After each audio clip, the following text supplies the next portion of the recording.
Hey, folks, this is Rebel Rouser Rich Bergeron. Ladies and gentlemen, the tornado King PFL. And Psychic Tom Paget with his crystal ball on fire, ready for the weekend. Yes, indeed.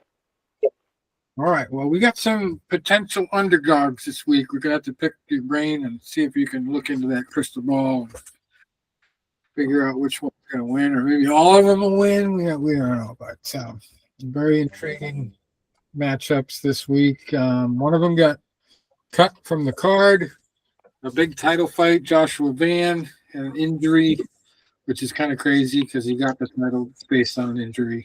His opponent.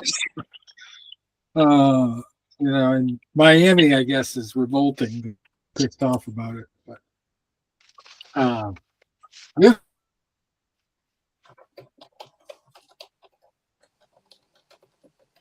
Oh, it's taking a lot of flack. So Valentina Shevchenko there took offense to that. She went ballistic. Now actually trying to get Nate Diaz in an MMA match now instead of a boxing match. He's also saying that if this May card works out for him with Ronda Rousey and Gina Carano in the headlining bout, he's going to be doing a lot more cards like it. And also, I noticed today that there are available bets already for the Rousey versus Carano card, and Rousey is a negative 500 plus favorite. Woo! I understand that because she's younger, but both of them have been out for a long time, and at the very least, I think Gina has been doing the fight scenes in the movies and the TV shows a lot. So I think she might surprise some people. She might be a good dog to put some money behind. But the big news is, boy, what a scrap we had last week in boxing. Tony pulled off the prediction pretty well. Deontay Wilder was going to do it. And I was suddenly reminded of the late George Foreman when I saw that instead of an excuse for losing, Deontay Wilder had an explanation for not winning more handily in that bout. He said he was feeling sorry. Yeah, I know.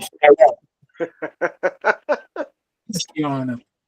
And if you remember George's comeback, he used to say that a lot about his opponents, and it sounds a little bit better coming from a guy who's a preacher than it does from a guy like Wilder. But I don't know how true that is.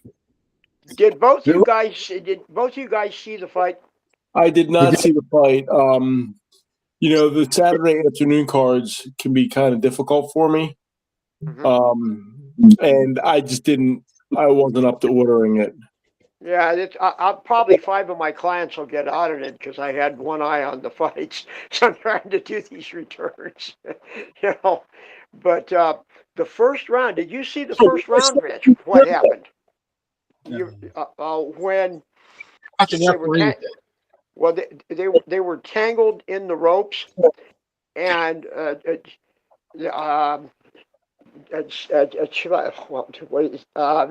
the other corner came charging in, sent a guy in, and so the referee had to get involved, kick him out of the ring. So it was kind of a freak show right from the beginning.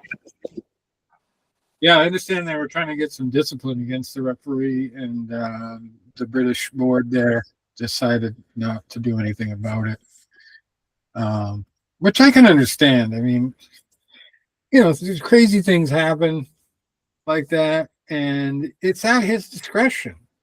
Do you want to cancel an entire fight and disqualify the guy, not give him a chance to even actual fight because stupid corner people get involved like that? No, just let the fight continue, figure it out. if it was a situation where a brawl happened, because of it, then I'd understand if they disqualified him. But I mean, the guy just came in. I guess a stern warning, a hard warning, one of those, don't do it again. But yeah, it was kind of a sloppy um, back and forth. I think the judges got it right. But it was a kind of fight that if it would have went the other way, I wouldn't have said robbery either, because a lot of those rounds were just hard to score. If we were wondering about Anthony Joshua potentially retiring, I guess that's been dealt with. He's already challenged Wilder, and I think that would be easy money for him.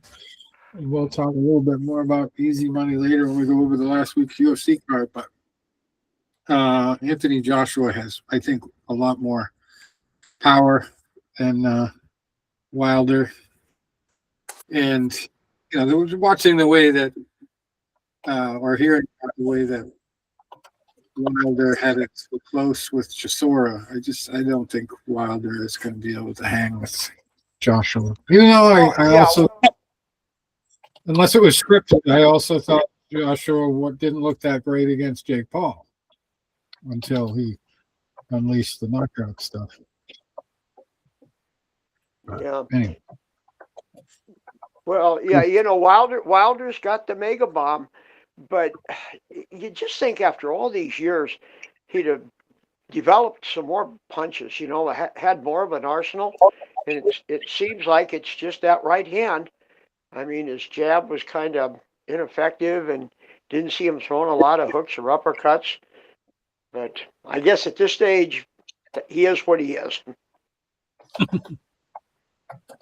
Yeah, I think he came to boxing so late, and he really lived on his sport in the early days, and then that kind of faded, obviously, and people learned to work around it, and the Tyson Fury fights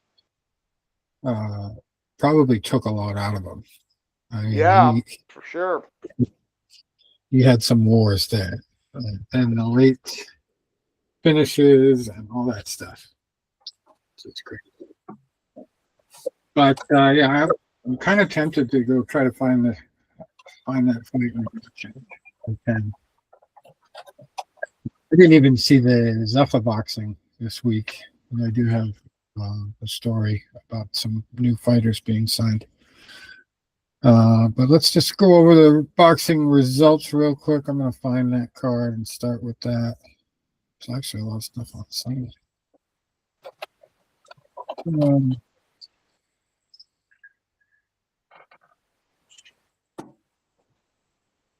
Wilder ended up winning by split decision, so it was close.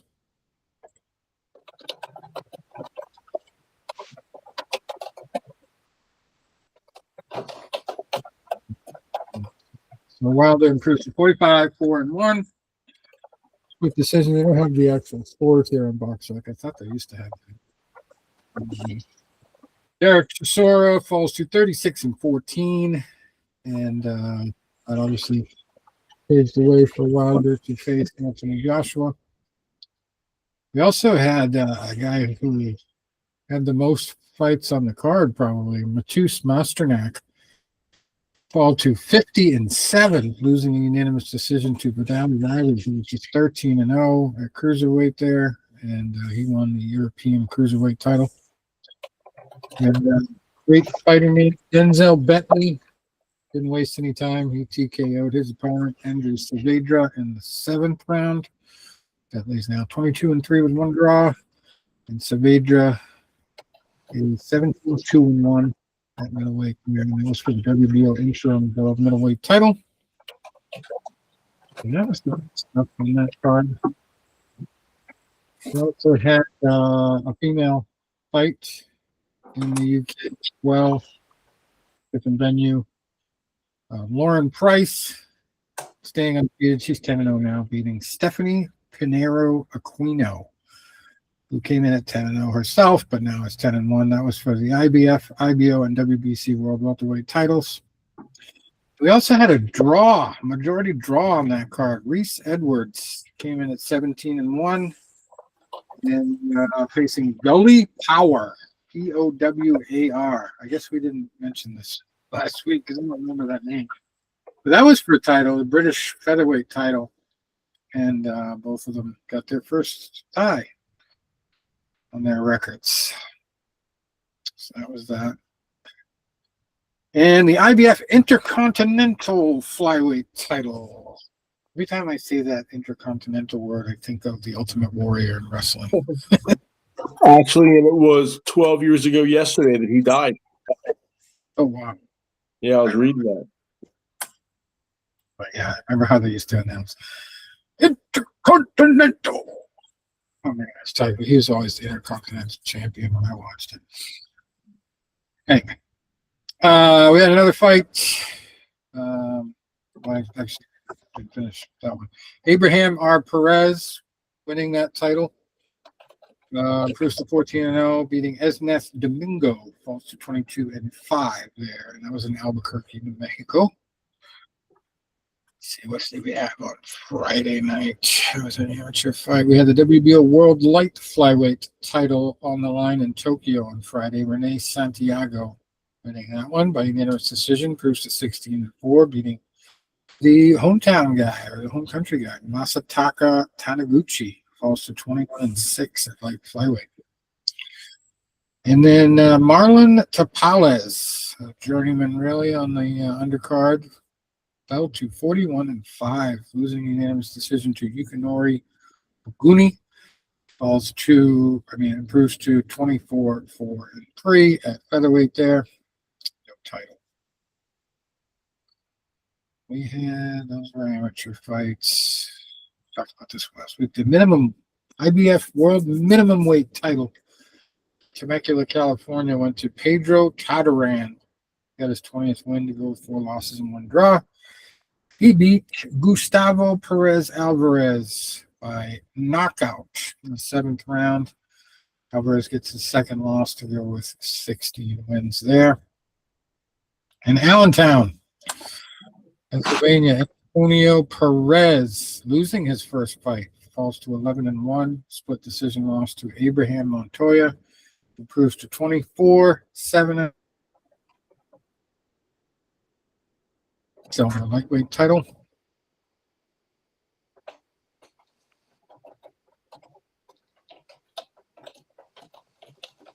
Saturday, definitely got some most of it. Page 2. You know there's a lot of boxing action when you got 2 pages worth of results. You haven't been getting that lately since we've been doing the 2 stars and above. You haven't been getting as many Jesus fights of the week either. Surprisingly. Less Jesus fights. Less Jesus.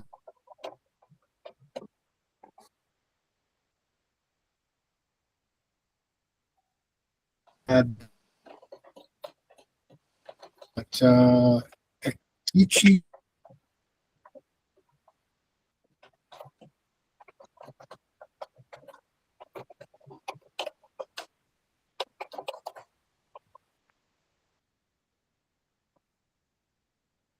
Kawamura.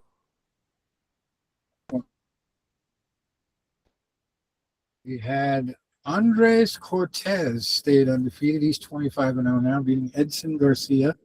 Falls to 23-2 at lightweight. That was a unanimous decision win. And another decision, majority decision here. Azat Hovhannissian moves to 23-6, winning a majority decision over Eduardo Baez. Falls to 25-8-2 at featherweight. And then what looked like could be one of the most competitive fights ended in half the distance.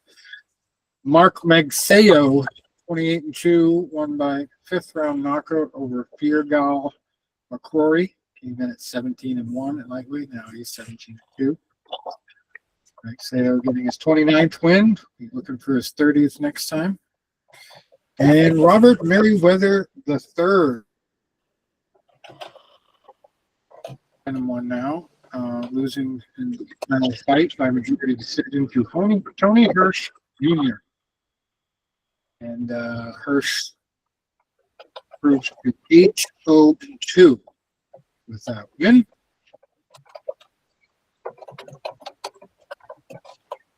What else do we have next Sunday? We had another one in the UK on Sunday. Ellie Scottney, a female fight. We're all females. Remember, we had that whole card here. Ellie Scottney stayed undefeated, 12-0 now, beating Mayeli Flores Mosquero by unanimous decision. Mosquero falls to 13-2-1. Scottney's 12-0 now. That one was for WBC and WBO World Super Bantamweight titles. So I had Carolyn Dubois stay undefeated, 13-0-1 now, beating Terry Harper, who falls to 16-3-2. And that one was for WBC and WBO World Lightweight titles. And male results, we've got Chantel Cameron, 1-1 go. She had her 22, win number 22 against Michaela Kotoskova, who was undefeated. Now she is 11-1-2. That was for just one title. WBO World Super Welterweight title, which was vacant. Now it is in the hands of Chantel. And Irma Garcia showed the power of the female ranks there, beating Emma Dolan, beating her for the first time in her career, taking a loss for the IBF World Super Flyweight title on top of that, and it took her just 3 rounds. Irma 26-5-1 with that performance. And then we had about 8-rounder. Chloe Watson took her 3rd loss to go with 9 wins against Teresa McKinnon, who was 5-0. Now she's 6-0. And I always wonder why they have results here on BoxRec, and instead they just have points. I mean, I can understand it was an amateur fight or something. Yeah, like when you see amateur fight, a lot of times it'll just say points, because sometimes you'll see where it'll say like 3-2, which means a 3-2 decision, 3 judges, the 2 judges, or 5-0, or however many judges there are. But a lot of times it'll just say points, or it'll say RSC, referee stops contest. Right. And we had one fight worth mentioning in Korea. Ciro Choi, 11-0, now 12-0, beating Giovanni Cabrera, also in the 3rd round there. Out of 12, Cabrera falls to 22-3 at lightweight. That loss. A lot of stuff on Sunday. Another minimum weight fight. Not really worth mentioning. 6-rounder over there in Kobe, Japan. Let's see what else we have on Sunday. Azerbaijan. Got some amateur bouts there. And then down in Australia, Wollongong, Australia, Sam Goodman lived up to his name. Got his 22nd win with 1 loss on his record, with a unanimous decision win over Rodrigo Fabian Ruiz. Takes his 2nd loss, 23-2 now. And then Tim Tszyu back on the winning track. Beat Yeah, I saw that. 27-3 now. Looking a lot better, I guess. I didn't see any of the action, but beat Dennis Nurja. Came in at 20-0. And he picked up another title, the WBO International Middleweight title. Not bad work there. Guess it probably helped being in home territory. And we had Max Reeves winning a split decision, proves to 13-1-1, beating Francis Waitai. 13-4-1 is his record now. That was for the WBO Oriental Super Middleweight title. Even though none of them is really Oriental. Australia kind of fits into that region for some reason. It's kind of funny. You don't consider Australia the part of the Orient, but it's South Orient. Then we had a draw on the undercard. Charlie Kazzy came in at 9-0. Took his first draw home at the end of the night against Blair Garati, who was 5-0 coming in. That was for the Australian Super League title, which was vacant. So I guess it stays vacant in that case. Usually I know that the titleist fights to a draw, he keeps it. That's kind of a new situation. And then it's probably a little heavier than flyweight, but we had the IBF World Atomweight title. A Japanese fighter on Tuesday this week, Sumair Yamanaka got his 10th win. One loss on his record, won a split decision over Nayo Ugawa, who was 6-0. Now he's 6-1. IBF World Atomweight. And we liked. That was it. Today, let's check out the schedule. Upcoming fights here. Friday night is all right for fighting. No, that's so. Accra, Ghana. We have Theophilus K. Pakpo Alati. Tough name to pronounce. 13-0 going in against Jonas Erastus, who is 10-1 at super flyweight. It's going to be on the zone, but that is the only 2-star fight they're listing on that card. And we go to the Prudential Center in Newark, where I saw UFC 78, I think it was, on Science's dime. Back in the day. Hebert Conceição Sousa. 10-0, fighting Johan Gonzalez, 36-5 at middleweight. Newark, and then we also have Francisco Daniel Verón, 16-1-1, fighting Raul Garcia, 15-2-1 at super welterweight for the WBC Latino super welterweight title. Coincidentally, it looks like that's 2 Latinos fighting for a Latino title. Wow, that's rare. And then this guy sounds like he works at a law firm, but he's a boxer here. William Foster III. Looking for win number 20. 19-3 going in. Fighting Josaphat Ortiz. 13-2 at super featherweight. He's ranked number 302 at the weight. Facing number 62 in William Foster III there. So that's Friday night, and we're already into Saturday. Not too much, really. Let's see. Germany, we have a 12-0 fighter, David Kachatryan. 12-0, fighting Pedro Manuel Gomez, who is 13-4. No title there. And all kinds of stuff lately. Japan must be getting some Saudi Arabia money or something. Throwing a lot of fights lately. The whole card here. And the first two, it's like a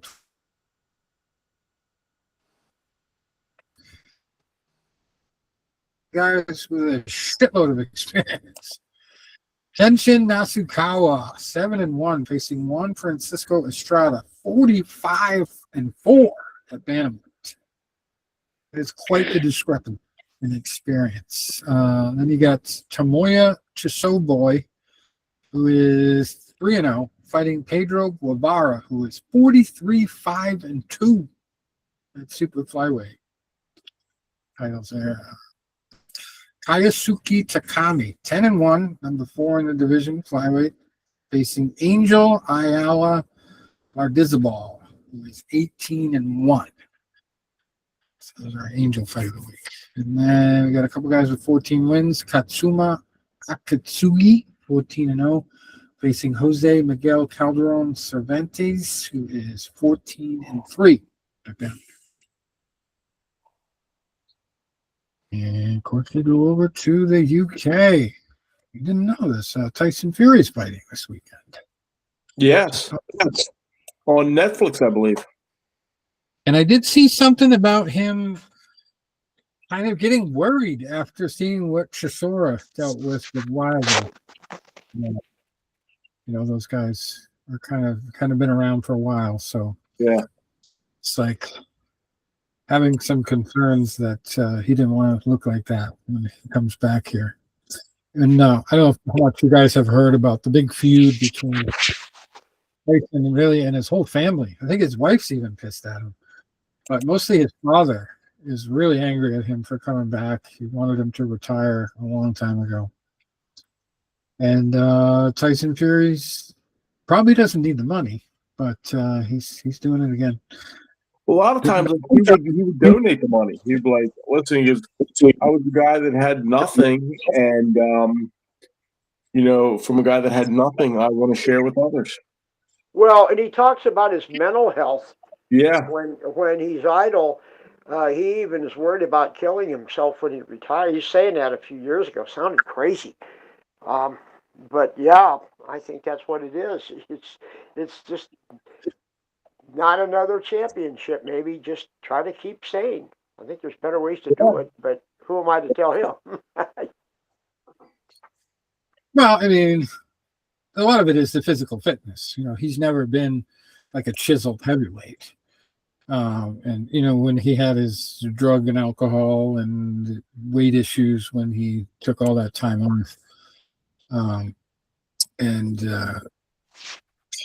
dropped off the radar for a while. But a lot of people were worried about him. He was worried about himself, and it kind of gave him a platform to speak to a lot of people about depression and mental health and all that. And, so I think that might be part of it. He just wants to be a role model to people who are suffering from the same things, and he also just knows, like, kind of the reason why I went to military school and not to a party school. I needed discipline in my life. So he probably needs the structure of the training aspect and, preparing for fights. Anyway, so he's facing a pretty tough opponent, number 20 ranked Arslanbek Makhmudov, and he's pretty committed to winning. Makhmudov, 21-2, but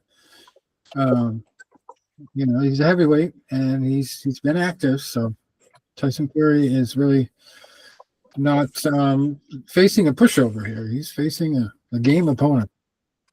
Obviously, he has a lot more experience. I did see a little video of his slick head movement.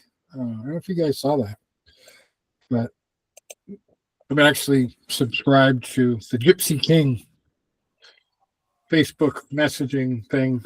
He sends me, obviously not him, it's probably one of his interns or whatever, but I get all these videos from him. And there was one of him just doing this little bit of head movement to avoid punches, and obviously it wasn't really in competition, it was just training, but it's very impressive. Like, he really knows how to basically bob and weave there to avoid punches, and he's always been one of those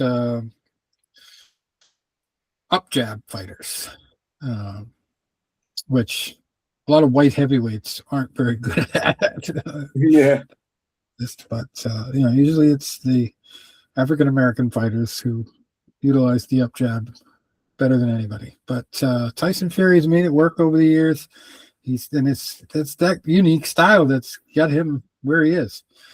So you don't change what works usually, but he's also had to get up off the canvas a few times because of that style. Yeah. I never advocated it. I never liked it. In certain scenarios, when you've got way longer reach, it's safer. But, when you're a fighter who likes to go toe-to-toe and exchange with other fighters, you always want one hand up, as far as I'm concerned. You got to have one hand by the chin to deflect, to block, whatever you need to do. But as soon as you got two hands down, like Manny Pacquiao used to drive me nuts. And he paid for it a few times too. Having both hands down, throwing two punches at once. But sometimes it doesn't. We'll see this weekend if it works. But we also have Conor Ben 24-1, facing Regis Prograis, 30-3. And this is on Netflix as well. That, but Conor Ben just signed to Zuffa, so it's kind of interesting the way that they have their independent contracts where they can box elsewhere and still be part of Zuffa. And especially in the UK, considering how pissed off Eddie Hearn and Frank Warren are probably at Zuffa's leadership group. But yeah, Connor's got some fan base there, so it makes sense in that regard. But he's going to be in a 10-rounder there. He's number 3 ranked at welterweight. Regis is number 29, and should be easy pickings for Ben. We'll see. And we have 12-1 Justice Hooney, 12-1, 1 loss in his last 6, ranked number 16 at heavyweight, facing Frazier Clark, who is 9-2-1 there. And then we got a couple undefeated fighters.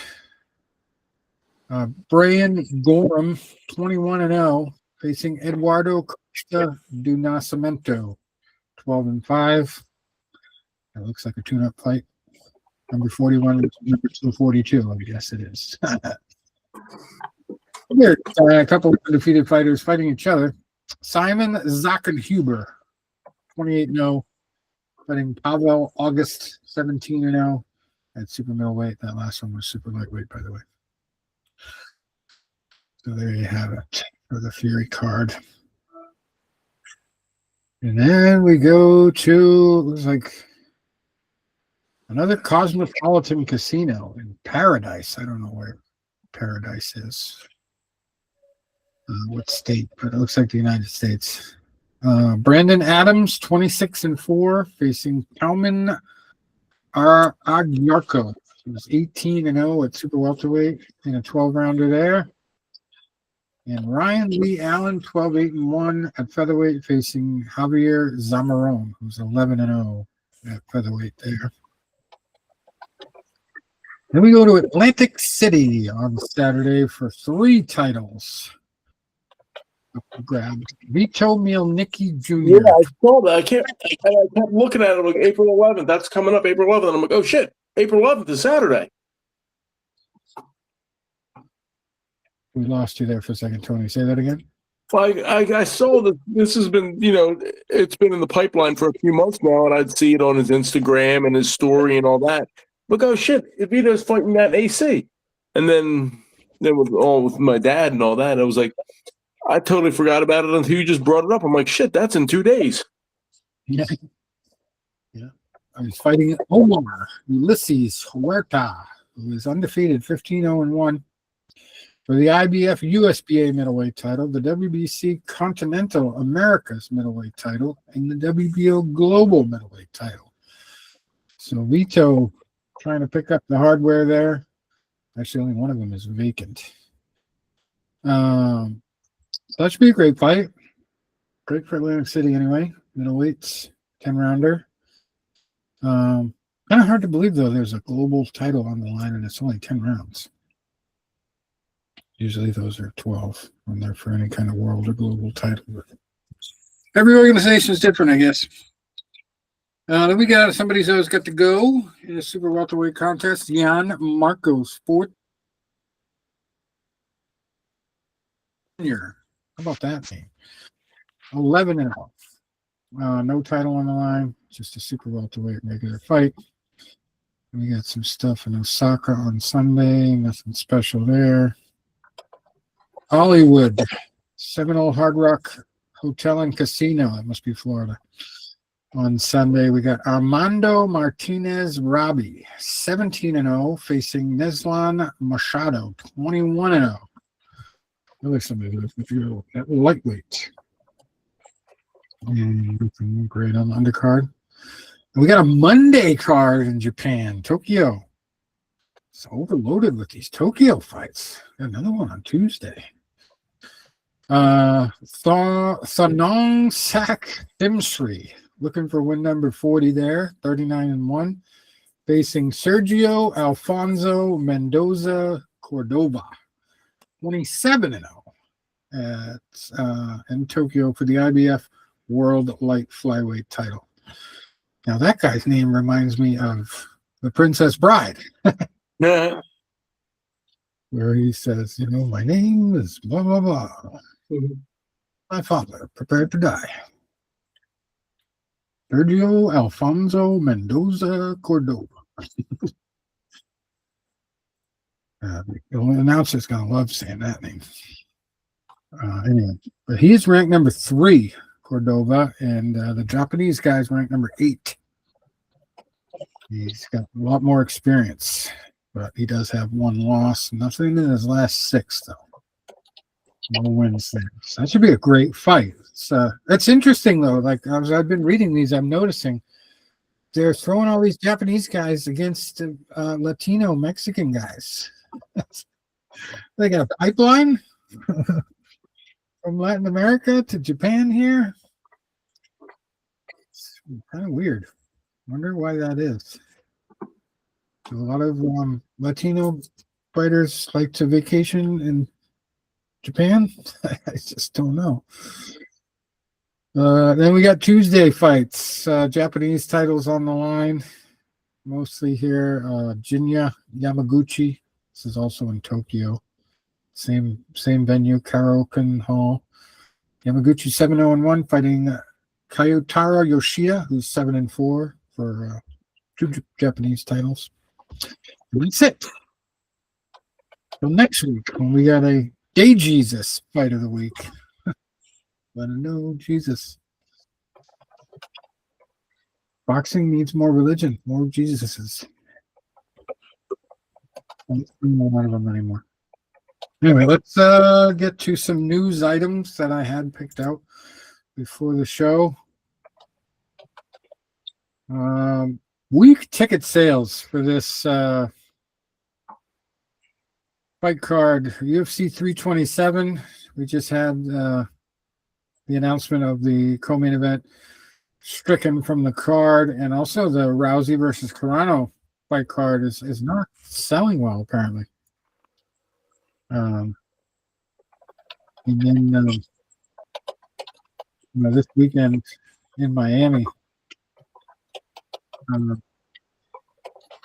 it points to this issue of weak ticket sales in MMA, and this recent decline in live attendance isn't strictly a UFC problem, because the May 16th fight in Los Angeles, California between Carano and Rousey is also not selling well. And it might have something to do with the fact that you can watch it for free as long as you have a Paramount Plus subscription as far as UFC goes. Craziness.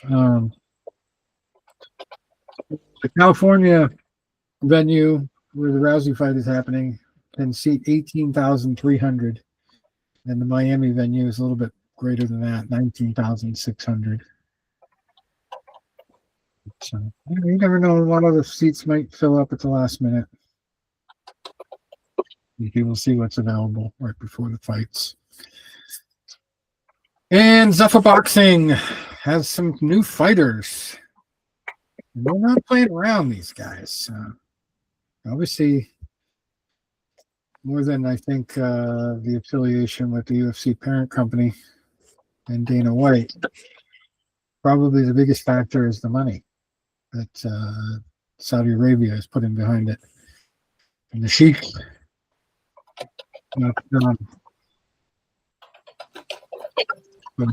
plus money. Richardson Hitchens and Edgar Berlanga. That was the biggest That should surprise be to an me. interesting fight. Berlanga had a lot of potential, man, but he seems to really have fallen off. Yeah. Hitchens undefeated right now, 20-0. Berlanga 23-2. I think, obviously he bit off a lot more than he can chew with his he fight Canelo, right? Didn't he fight Canelo? Yeah. He had to get off the table. Well, that was expected. I think he knew that was not going to really be a competitive fight. So we'll see how they do in the small pond, but it's getting bigger by the day. They are figuring out the right moves to make and adding the right people, pissing off the other organizations already. So who knows? I also saw Oscar De La Hoya ripping Floyd Mayweather a new asshole and talking about how when Floyd decided it was going to be an exhibition instead of a real fight against Manny Pacquiao, he was forgetting that he's already lost. He just doesn't know it because he lost to him, his own father, Floyd Mayweather Sr. used to work with Oscar. Thought Floyd lost that fight. So Oscar was talking about that, and he also mentioned the fact that after that fight, Floyd retired for exactly 1 year and 1 day. And he thinks it's because the rematch clause had a 1 year window. He didn't want to fight Oscar again. I don't know how truthful that is, but it's kind of a low blow. You want to call it that. And we have crossover fights, and we also have what a lot of people like to refer to as freak show fights. And we got a really big freak show fights here in what they call Misfits Boxing. And this is a perfect fight for that venue or for that promotion, because Tommy Fury is going to be facing weightlifter Eddie Hall in a Misfits boxing match, and quite the size difference. Eddie Hall is pretty huge. He does have a little bit of boxing experience, but Tommy Fury is famous really for beating Jake Paul, and also just kind of getting around. He's been in a lot of high-profile fights for not having a ton of fights on his record. They're facing each other on June 13th in Manchester. They're both pretty high-profile English characters. And Fury's 11-0, still hasn't lost, coming off a unanimous decision victory last May. Paul is 1-1, losing a decision to Thor Bjornsson, also known as the Mountain from Game of Thrones. And then they fought Mariusz Pudzianowski, who I didn't meet, but I taped part of his fight with Tim Sylvia in Worcester, Massachusetts, years ago on a Butterbean show. And I will never forget the image of Tim Sylvia, who is actually getting in shape to fight again himself. I don't know if he's actually going to fight, but he is in fighting shape pretty much. He's lost a ton of weight. And he's a Maine guy, too. So I hear a lot about him from time to time. But anyway, he came off of that fight against Pudzianowski, and he walked backstage down the hallway after pretty much the whole crowd had gone home, and it was after the press conference I attended there. And he comes down the hallway with his knees all bandaged up with ice on him, kind of like a major league pitcher does after a long pitching performance at the arm. And he was limping bad. And that was the same event where I met Herb Dean, and Herb Dean aggressively gave me his phone number. He wanted me to interview him, and I kept calling him, and he never answered. I always speculate. Maybe he found out I was connected to the Zayat store. They left messages. I know that. Anyway, so we'll see how Eddie Hall does. I don't expect him to win, but this is just one of those crazy fights, probably just for publicity. He does a lot of funny skits on the YouTube videos. And you guys have ever seen that British guy who does the little kid's voice? I don't think so. He's very funny. He does this little kid's voice, and he prank calls people. And he did one with Eddie Hall, and Eddie Hall came out from the restaurant and realized he was in the parking lot and scared the shit out of him. But he's a good-natured guy.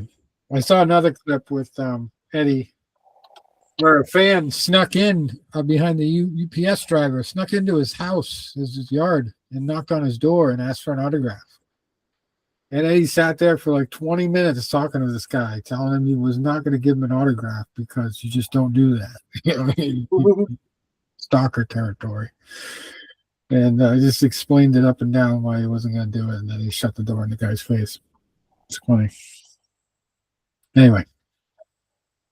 So he gets around. He's also done a lot of skits with vehicles and stuff. And crazy vehicles. He must have a connection with it. Auto shop or something. Anyway. Big news with DAZN. They have launched a partnership in the United States with TNT Sports. And I don't know. I mean, I haven't seen anything. I know TNT does a lot of basketball games and sometimes hockey, but I'm not sure if they have a TNT Sports channel or they're just talking about regular TNT. Well, it's a different British network, completely different. So, no, it's the United States. Turner Network. I mean, the one they have now that I've seen some fights on, it was just UK. It was awful. Yeah, same name, but. Oh, so that might stand for something different. But this is Ted Turner Network Television, I believe, because it says United States partnership. I don't know. I could be wrong. I mean, there are some British promotions in here mentioned. Maybe that's just the UK crossing over to the United States. Let me see what it says here. TNT Sports networks and platforms, including Bleacher Report and House of Highlights, will produce and deliver additional content and original programming that brings fans closer to the action and drama of boxing. True TV will also serve as a meaningful platform for robust boxing content, airing additional live and shoulder programming. So, yeah, I don't know. It sounds like Ted Turner. TNT Sports, this is what the blurb on the bottom says. TNT Sports is a global leader in the delivery of premium sports content. The TNT Sports U.S. portfolio includes partnerships with MLB, NCAA, basketball, National Hockey League, United States Soccer, college football, Big East, Big 12, NASCAR, blah, blah, blah. I didn't know they were associated with Bleacher Report, though. A place I got fired from. Because I made a 69 joke on the Manny Pacquiao fight there. Somebody got screwed on 6/9 was the date of the fight. I tried to keep it. They edited it out of my story, and I went back and changed it again. And that story is still on Bleacher Report, but I got fired for changing the editors. Editor comment on that. Right, that would have been a sweet joke if I still had that. Oh well. You live and you learn, right? Okay. I also had my one of my most viral pieces of content was a big story about the Fertittas, and I called them the royal family of the UFC. Did a big expose, and it was up to like 13,000 views. And they suspended it. They said that they sent me an email saying that they could not support investigative reporting on their platform. In other words, the Fertittas called them up. Anyway, TNT and DAZN going to do some U.S. stuff.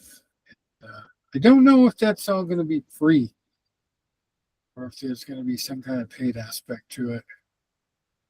But it's always good to see other networks getting involved in boxing, because I don't like to see it all on the streaming networks or, ESPN even getting all the credit for the boxing stuff.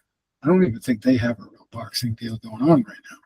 Yeah, I would love to see NBC and CBS and ABC jump back in. Right.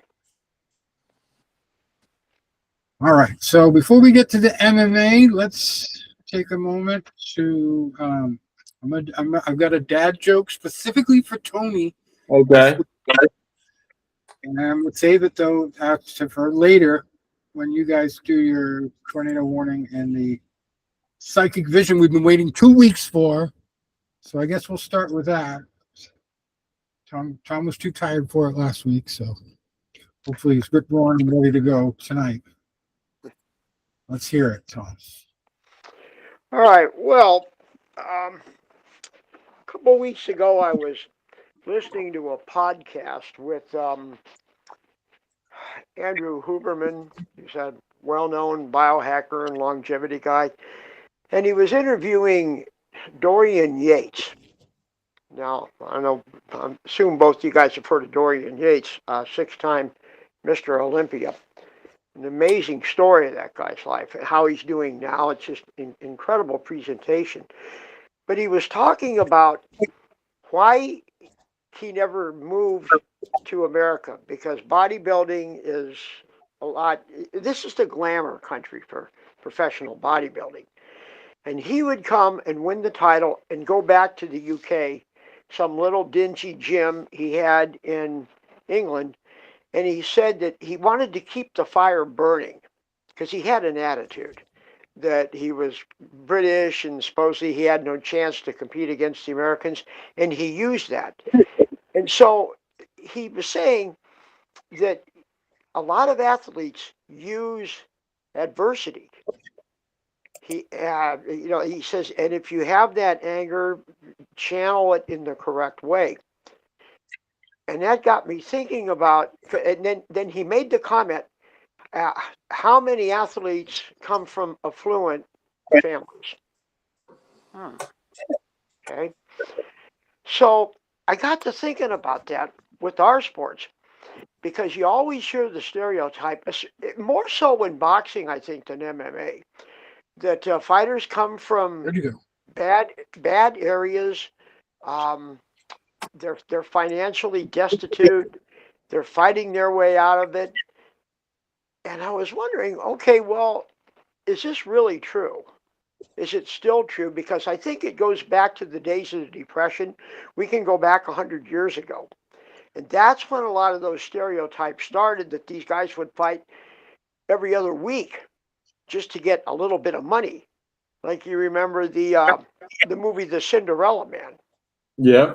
And you remember how he was, Shane Braddock's out there waiting on a day job, trying to get picked for it. But now let's think about this money thing now, because we know the game quite well.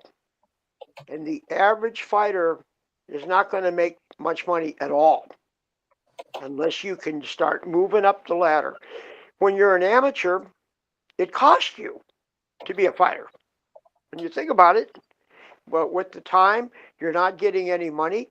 In the beginning pros, how much money is in the shows now? So, so I got to thinking about that, and did a little research, and just to see about this stereotype. Is that where fighters come from, and what is their motive? Well, some would say, and I got all kinds of responses on this. Some would say that young guys are drawn to fighting because you don't need a bunch of equipment. The training's pretty basic, pretty simple. And it's, of course, the path out of the wherever they're at, and they want to show that how mentally tough they are, because they got that hunger. And then they want to show, sometimes just to get respected, because if they do come from a rough background, they need that kind of respect. And they have the survival instincts that just comes from all these limited opportunities. But then I was reading some counterpoints on this too. And what about the idea that if you're affluent and don't have to have a day job, you're in a better position to be a professional fighter?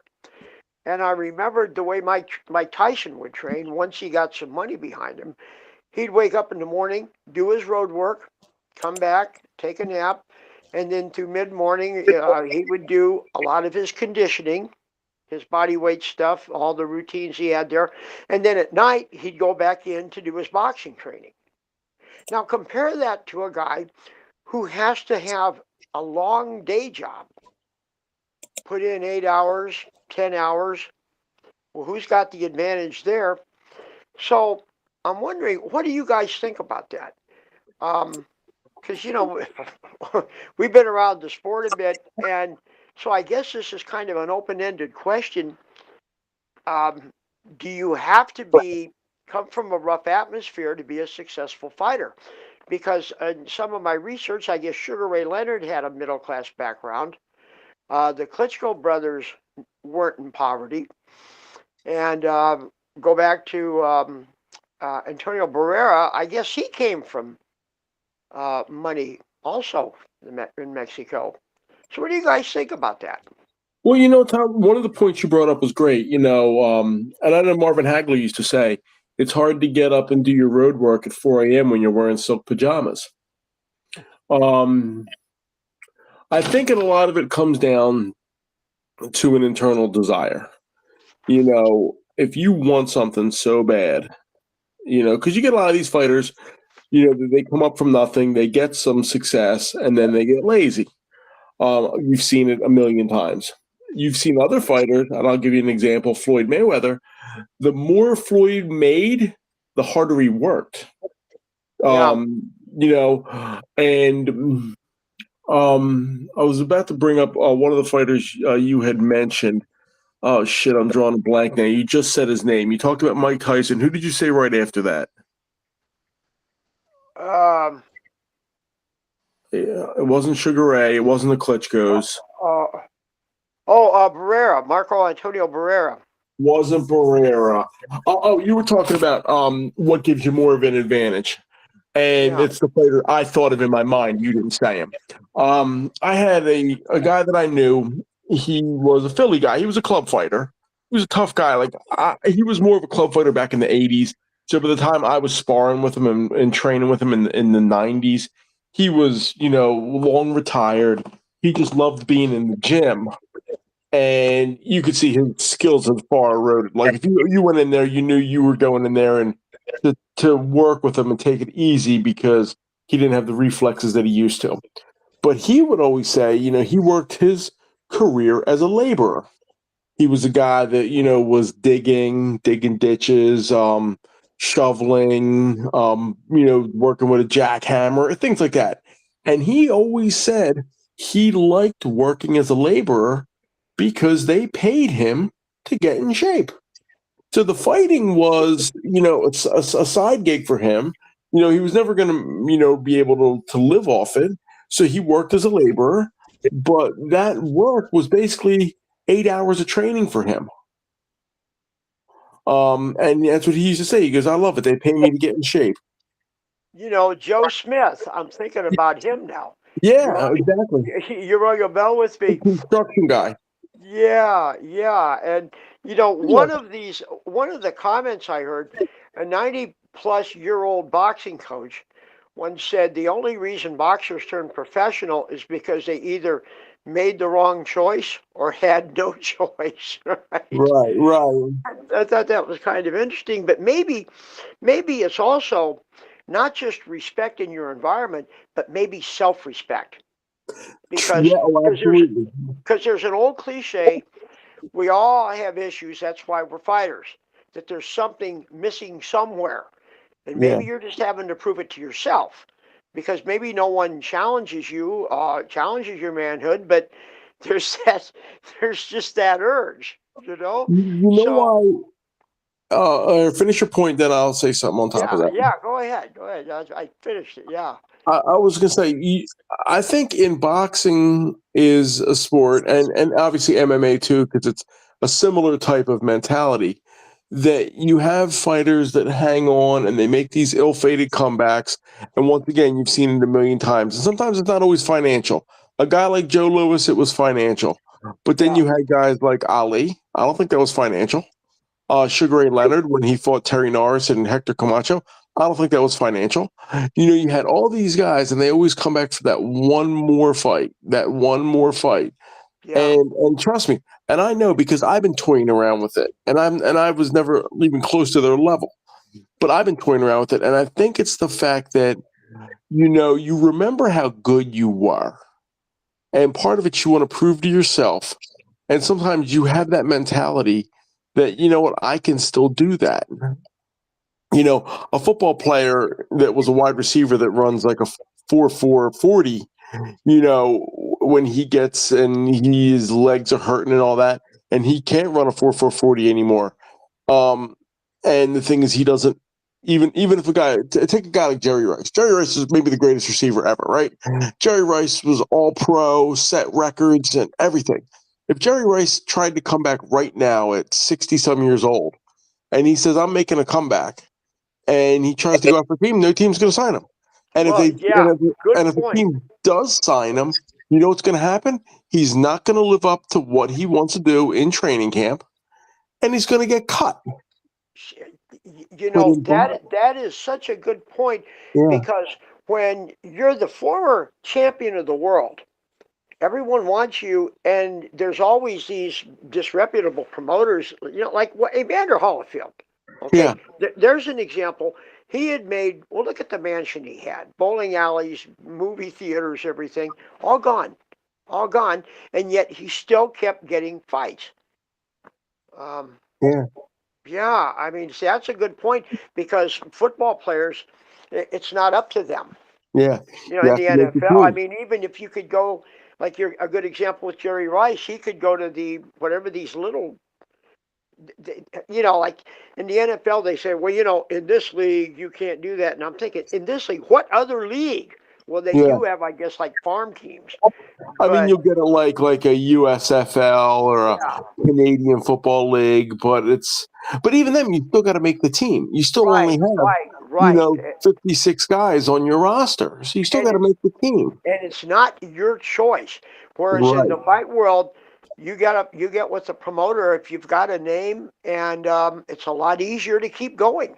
Yeah. Much to the detriment of, I mean, Holyfield years ago, I couldn't even. We needed a crawler when he was being interviewed, and old Rich's buddy Riddick Bowe. Oh That my was God, I remember that. Riddick Bowe and Rich Bergeron, the fight of the century. Yeah. I want to fight you, Rick. I want to fight you. Yeah. But there is, like I said, there's that internal desire, and ironically, and I mention this a lot when I write, and I know you guys have read some of my writings, and I know, Tom, you responded to one of them. You're like, once a fighter, always a fighter, and it's exactly the mindset. If you go back, and I know it's a movie, but if you go back to the Rocky franchise, the character I ironically identify with the most is Apollo. Because Apollo, and you take like Rocky's opponents, and I'm not going to take his later opponent. I'll take the big three, as I call them. So you had in Rocky V, you had Tommy Gunn, played by Tommy Morrison, who was like this young country bumpkin kid that gets seduced by a promoter, and he turns on Rocky, and they street fight. Okay, you take him out of the equation. You take Antonio Tarver's character out of the equation from Rocky Balboa, because he's like the bored, unloved champion. Take him out, because he was a guy that was like, he was too good for his own good, didn't really care, but he wasn't a showman. Take the big three, and we're going to go Apollo Creed, Clubber Lang, Ivan Drago. So you look at them, okay, and we'll make them in reverse. So yeah, Ivan Drago is this silent, invincible, robotic character. Doesn't say much, never changes expression. He is just like an instrument of destruction. You have Clubber Lang, who is this brutish character. He's angry, he's bitter, he's hostile, he's hateful, and he is like, because he feels the world has wronged him, and he wants to take it out on the world and anybody that gets in his way. Very, very cardboardish type characters, very one-dimensional. Now you go to Apollo. Apollo, who was in the first 4 Rocky. He goes from a charismatic, undefeated, best in the world champion, to a then vengeful, still champion, but like vengeful because he felt he had been disrespected. Then he goes to an ally, and then he goes to deceased. And all of them all tie in. He's the best in the world, and he knows it, and everybody knows it. And ain't nobody got a prayer whooping him. So that's why he's doing a promotion. The fight was a promotion, and he didn't really care. He was more about the photo ops and the charisma and the big show. When he didn't look too good and people were questioning him, then he's like, well, now I want to embarrass this guy. This guy that made me look bad, now I want to chop him apart. And he ends up, his ego gets him knocked out. He becomes an ally in Rocky III because he didn't like the way Clubber was disrespectful and disrespected him and his legacy. And so he helps Rocky get it back and win it back. And then in Rocky IV is where I identify the most because he's a guy, and he says it, when you're out there and you're bleeding and you're tired and you're fighting, everybody cares about you. But he goes, once you step out of that ring, you become ancient history. And Rocky goes, well, man, you ain't ancient history. He goes, you see anybody lining up for autographs now? Like, he is out of the spotlight, and he hates it. And he's like, well, I'm going to take this young guy that's coming over here that has all this hype, and I'm going to show him that I'm still the best in the world. Even at 40-some years old, I'm still the best in the world. And he puts on this big show, and he's talking, and he's yapping, but he doesn't really care about the fight, and that's what leads to his death. But if you go back and you look at Apollo's a guy that he wants the crowd. He wants the show. I sometimes identify with him, and I believe in what he says. We're the warriors. We got to be in the middle of the action. Because without some challenge, without some war to fight, then the warrior may as well be dead. Because we have no more value. And you guys read what I wrote a few weeks ago, where I felt like I was losing my value, and I kept seeing myself as an Apollo character. Yeah. Well, I guess that's where you transform into a trainer or a journalist and stay active in the sport. Yeah. But that's not good enough for the guys that have been at that level. I mean, not all of them. I mean, some have successful, like Ray Mancini. He had a successful retirement. Yeah, but he did come back to fight Greg Haugen, and he did really bad. Right, and then he knew. Well, when I talked with him, we didn't talk about that fight. I didn't bring it up, but I mean, you got to make peace with it. I mean, and it's. I'm not saying there's a formula for it. Because the adrenaline, just the excitement. The excitement is fans that we feel when just before a big fight. My God, I mean, if you're not excited, I don't think you have a heartbeat. I was boxing all through the 90s, and I wrote in that one piece, I had one semester to go at Lock Haven. My eligibility was up, so I really couldn't fight anymore. They could have maybe put me in for one more fight up in New York, but at that time, my heart was out of it because I felt like I wasn't part of the team anymore. And I was going to graduate in December. So even if I took that one last fight, I wasn't, going to be able to fight for the Nationals that coming year. So there was no big goal for me. And I was helping coach the team, but I didn't feel like I was part of the team anymore. The doc says, we're going to take you out of your locker because you're not really training with the team anymore. We're going to use your locker. I felt like Rocky. You get his stuff put on Skid Row. I felt like really like you put my stuff on Skid Row. I've been in this locker for 4 years, and I was like one of your All-Americans. I was one of your top guys, and now you're putting me in like a up and comers locker. You're not giving me one of the good lockers. So I was kind of hurt with that, and I was like, I feel like I'm part of the team anymore. And I would walk around campus, and the year before, like I lived at a popular house. And we used to have a lot of get-togethers and parties, and I was fighting a lot. And I was like, people on campus would stop me. Yo, man, how was the fight last week, man? Because a lot of times we were off campus fighting. Man, saw it in the paper, man. You won. Man, how was that fight? You fought that guy from Navy. And I'm like, yeah, man. I was like, it was cool. I wanted to talk to you. And then, oh, hey, man, people getting together at your house tonight? Yeah, man, we're all going to be there. Come on over. It was so cool, man. It was so cool. I had a friend of mine that was a journalism major like me, and he goes, hey, I'm doing a piece for my broadcast TV radio class, and I want to interview you. So I came in that morning. They put me with the microphone on, and I was being interviewed. I'm like, man, a kid from the neighborhood, man, I finally made it. And then that last semester, it was like the people that wanted to talk to me the previous year didn't give a shit anymore. Yeah. And it hurt, girls that I would see that wanted to talk to me the previous year because I was living in that cool house, basically turned their cheek at me. They walked away. So it was a hard pill to swallow. And I had hurt my hand that year, ironically, playing flag football. So I couldn't even box for 18 months.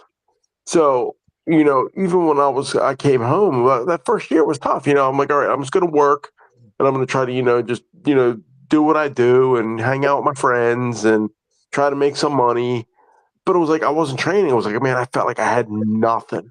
And then finally, when I could get back to the gym, man, it was so cool. I remember walking into work some days and you'd have like a black eye from sparring. Man, I felt like I was the coolest guy in the world, man. It was a badge of honor. And then I did that for a couple of years, and then injuries piled up, shoulder, ankle, appendix, all things. And I got lost again. I was like, man, I don't know what I have in my life anymore. I was 30 years old. I felt like I was really old at that point. I look back at it now, I was stupid. And it was hard. It was really, I was struggling at work. I was struggling in my life. And it took me about 5 years. And then I was working at a job that I really hated and I was really miserable. And I felt like the only thing I had in my life was my dog, Vinny. And going to Phillies game. And the Phillies were, running like they were going to the playoffs every year. And I was going to the games and I was having some fun and going to Clearwater, but I wasn't popular yet. But when you said you felt old, remember though, fighters have a different chronology. Yeah, I know. Because it's different now than it was when I was younger. But still, you get into your 30s, age does become an issue. So yeah, but like I said, and every day I was waking up and I had this no motivation. And then the one year the Phillies lost in an upset. They were the best team in baseball. And they lost in the opening round on an upset.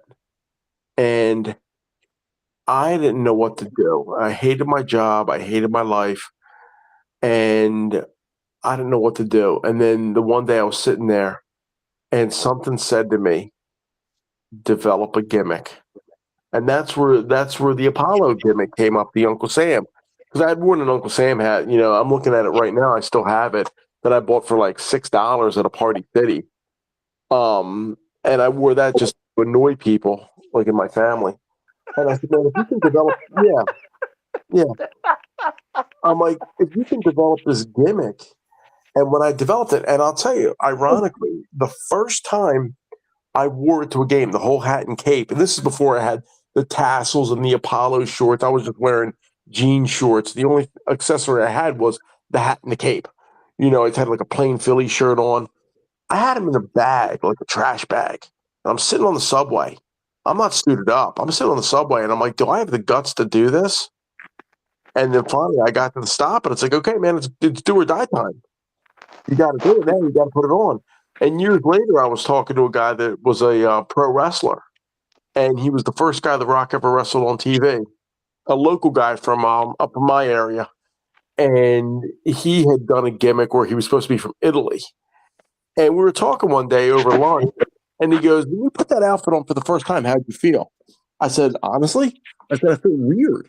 And he goes, yeah, same thing when I had to go with Salvatore Sincere. And I had to wear this fedora and pink jacket. He goes, but as soon as I walked out of that, curtain and I did my Italian accent, he goes, I became that character. And it's who I became. And he goes, and I have a feeling with you. He goes, this is who you became as soon as you donned that stuff for the first time. I said, you're right. And I found that rush that I get doing that. I always compare it, the first game of the year, to being in the locker room the first time. And I said, okay, I'm in the locker room again, and I'm suiting up. The hands are about to get taped. The shadow boxing is going to start. The trunks are going on. The robe is going on. It's almost fight time. And when I walk into that stadium, that is the adrenaline rush I get.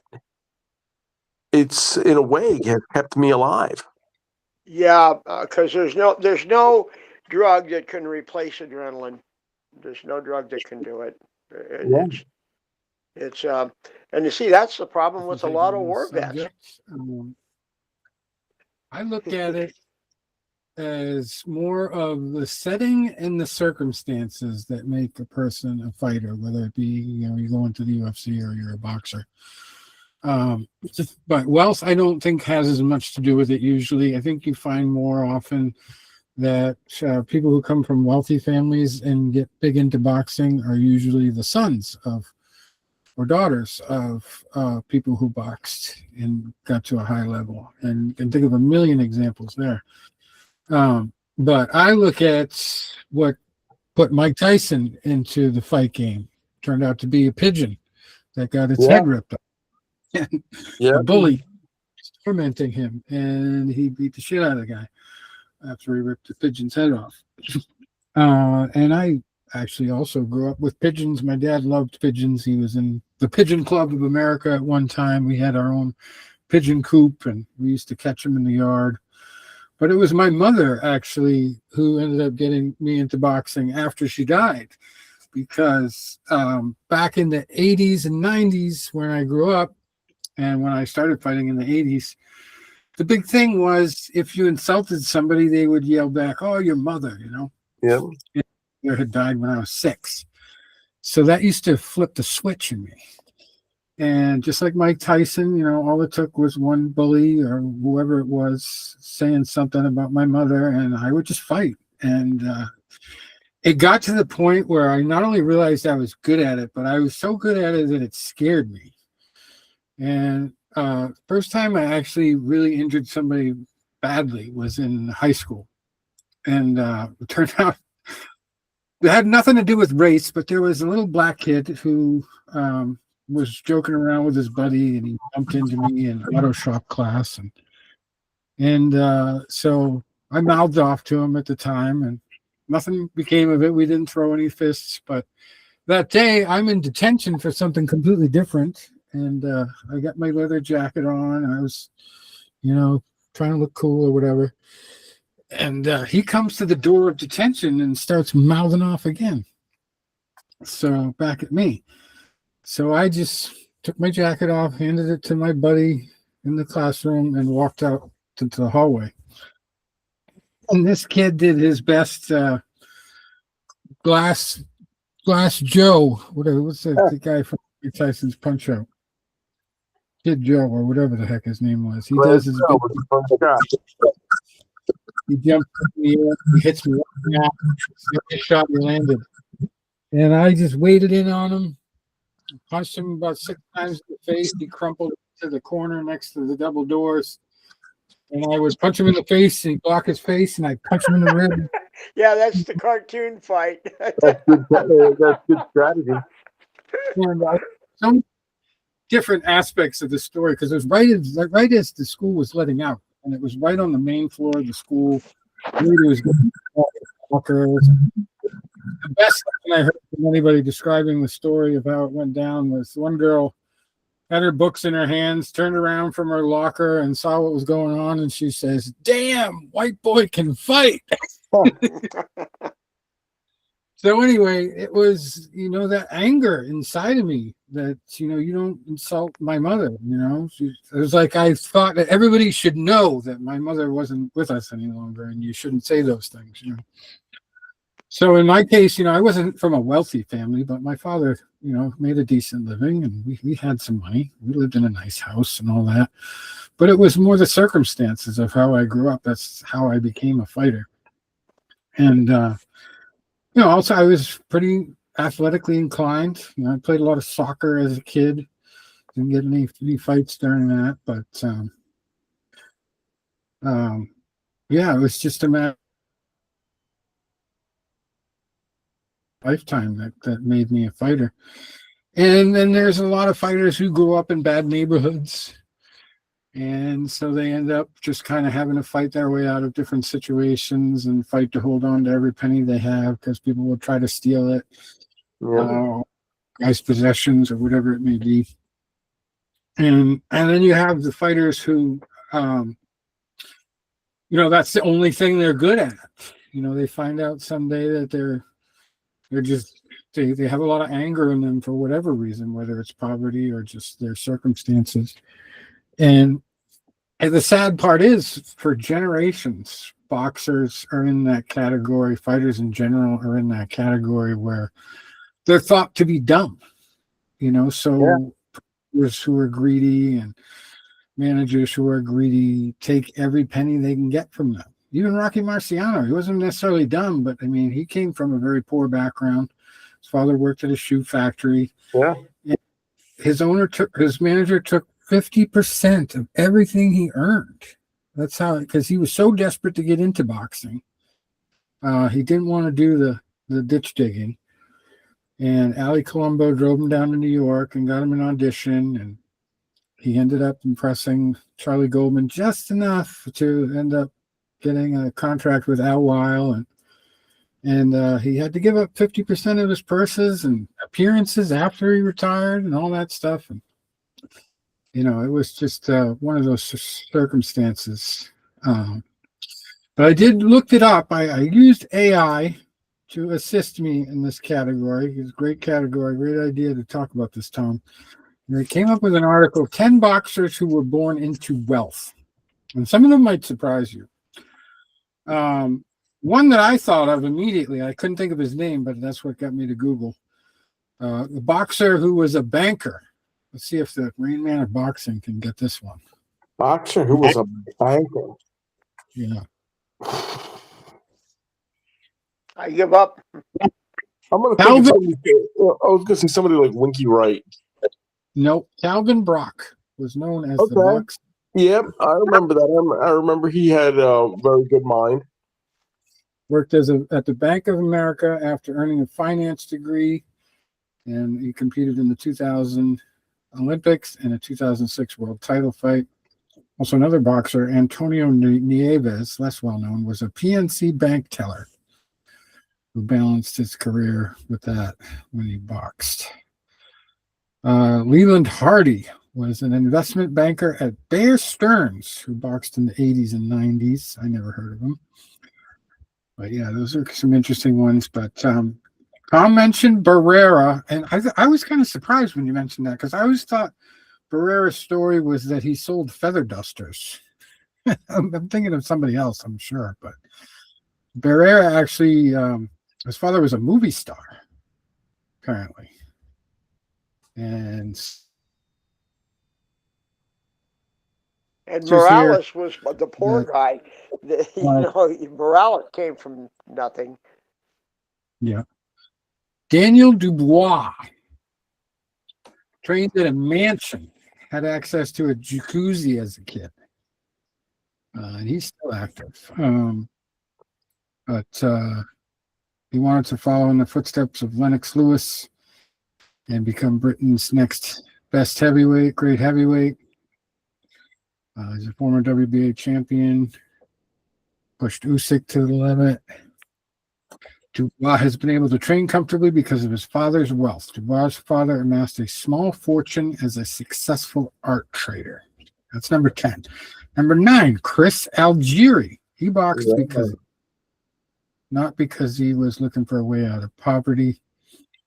Let's see, what does it say? He was successful as a nutritionist outside the ring. Gave up. He grew up in an upper middle class part of New York. Both of his parents had stable jobs. His father worked as a highway supervisor for over 40 years, and his mother was a secretary at the local hospital. So not vastly wealthy, but solid background. Isaac Dogbo, another one who boxed to deal with bullies. In one of my worst interviews ever, Kung Lee comes to mind too, because he tell us that his mother took him to karate because he's getting bullied a little bit at school. That's how he got started. But Dogbo, great name for a boxer, comes from a royal family in Ghana. His grandfather is a ruler in the Volta region of Ghana, and the resources that he had, this family hoped he would become a lawyer or a doctor. But when he was a kid, he was sent to England to live with his father and study. And he still plans to secure his degree, but he ended up getting into boxing somehow. And then I saw in a couple different areas, Billy Joe Saunders, two-time world champion. It's sort of comes from a wealthy background. Southpaw Billy Joe Saunders won the WBO middleweight and super middleweight titles. He's only got one loss, 30 wins, 14 knockouts. He's of Romani descent, grew up in a traveling community. His family carries a boxing lineage, as his father and great-grandfather also boxed, and they accumulated wealth through working lots of skilled trade jobs. And even Tyson Fury is what they call a traveler, a gypsy over in the UK. And, usually they show them in media and TV shows and series as living in a bunch of trailers, so they don't look like they're rich, but they call them cash rich. Because a lot of them are involved in like some of the Guy Ritchie movies about the traveler communities. You really see it, the seedy side of business. A lot of underworld type stuff, kind of like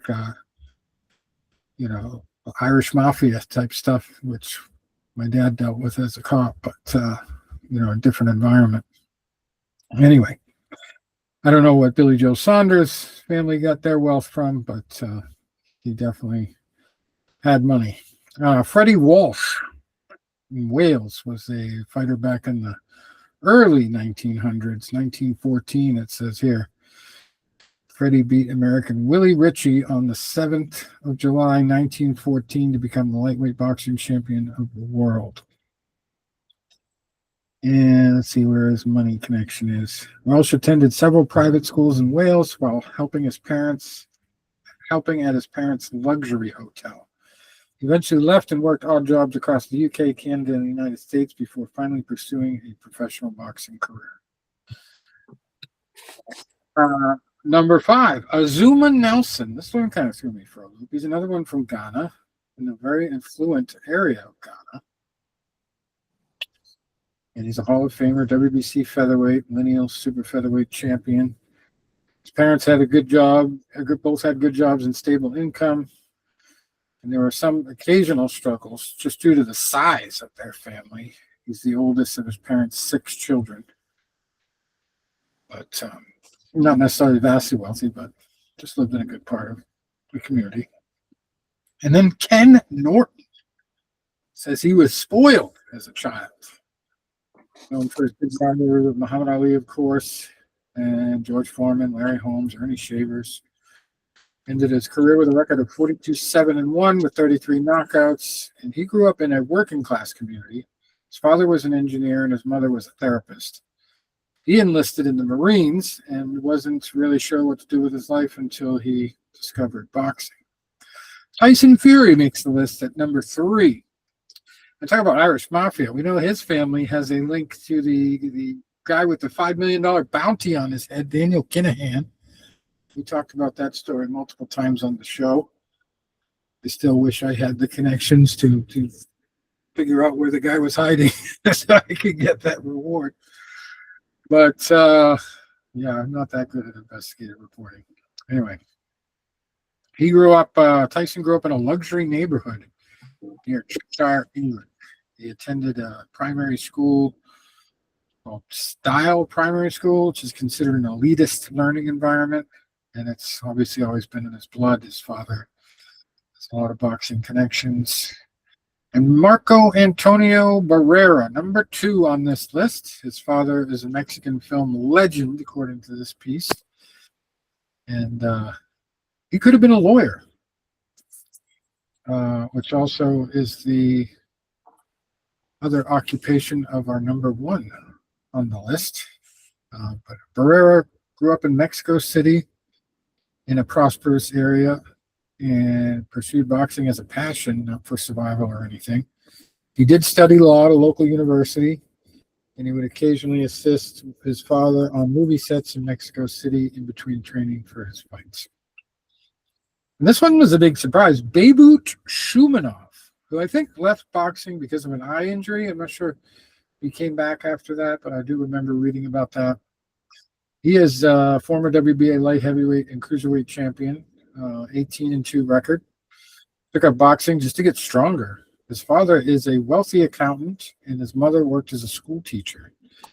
And he earned his law degree. Yeah, his career was cut short by that eye injury. So he not only works as a lawyer now, he helps manage a construction business for his parents and also some marketplaces. He is rolling in the dough. Doesn't have to fight for it anymore, literally or figuratively. So yeah, great topic, Tom. It is an interesting dynamic, you know. I think you could make a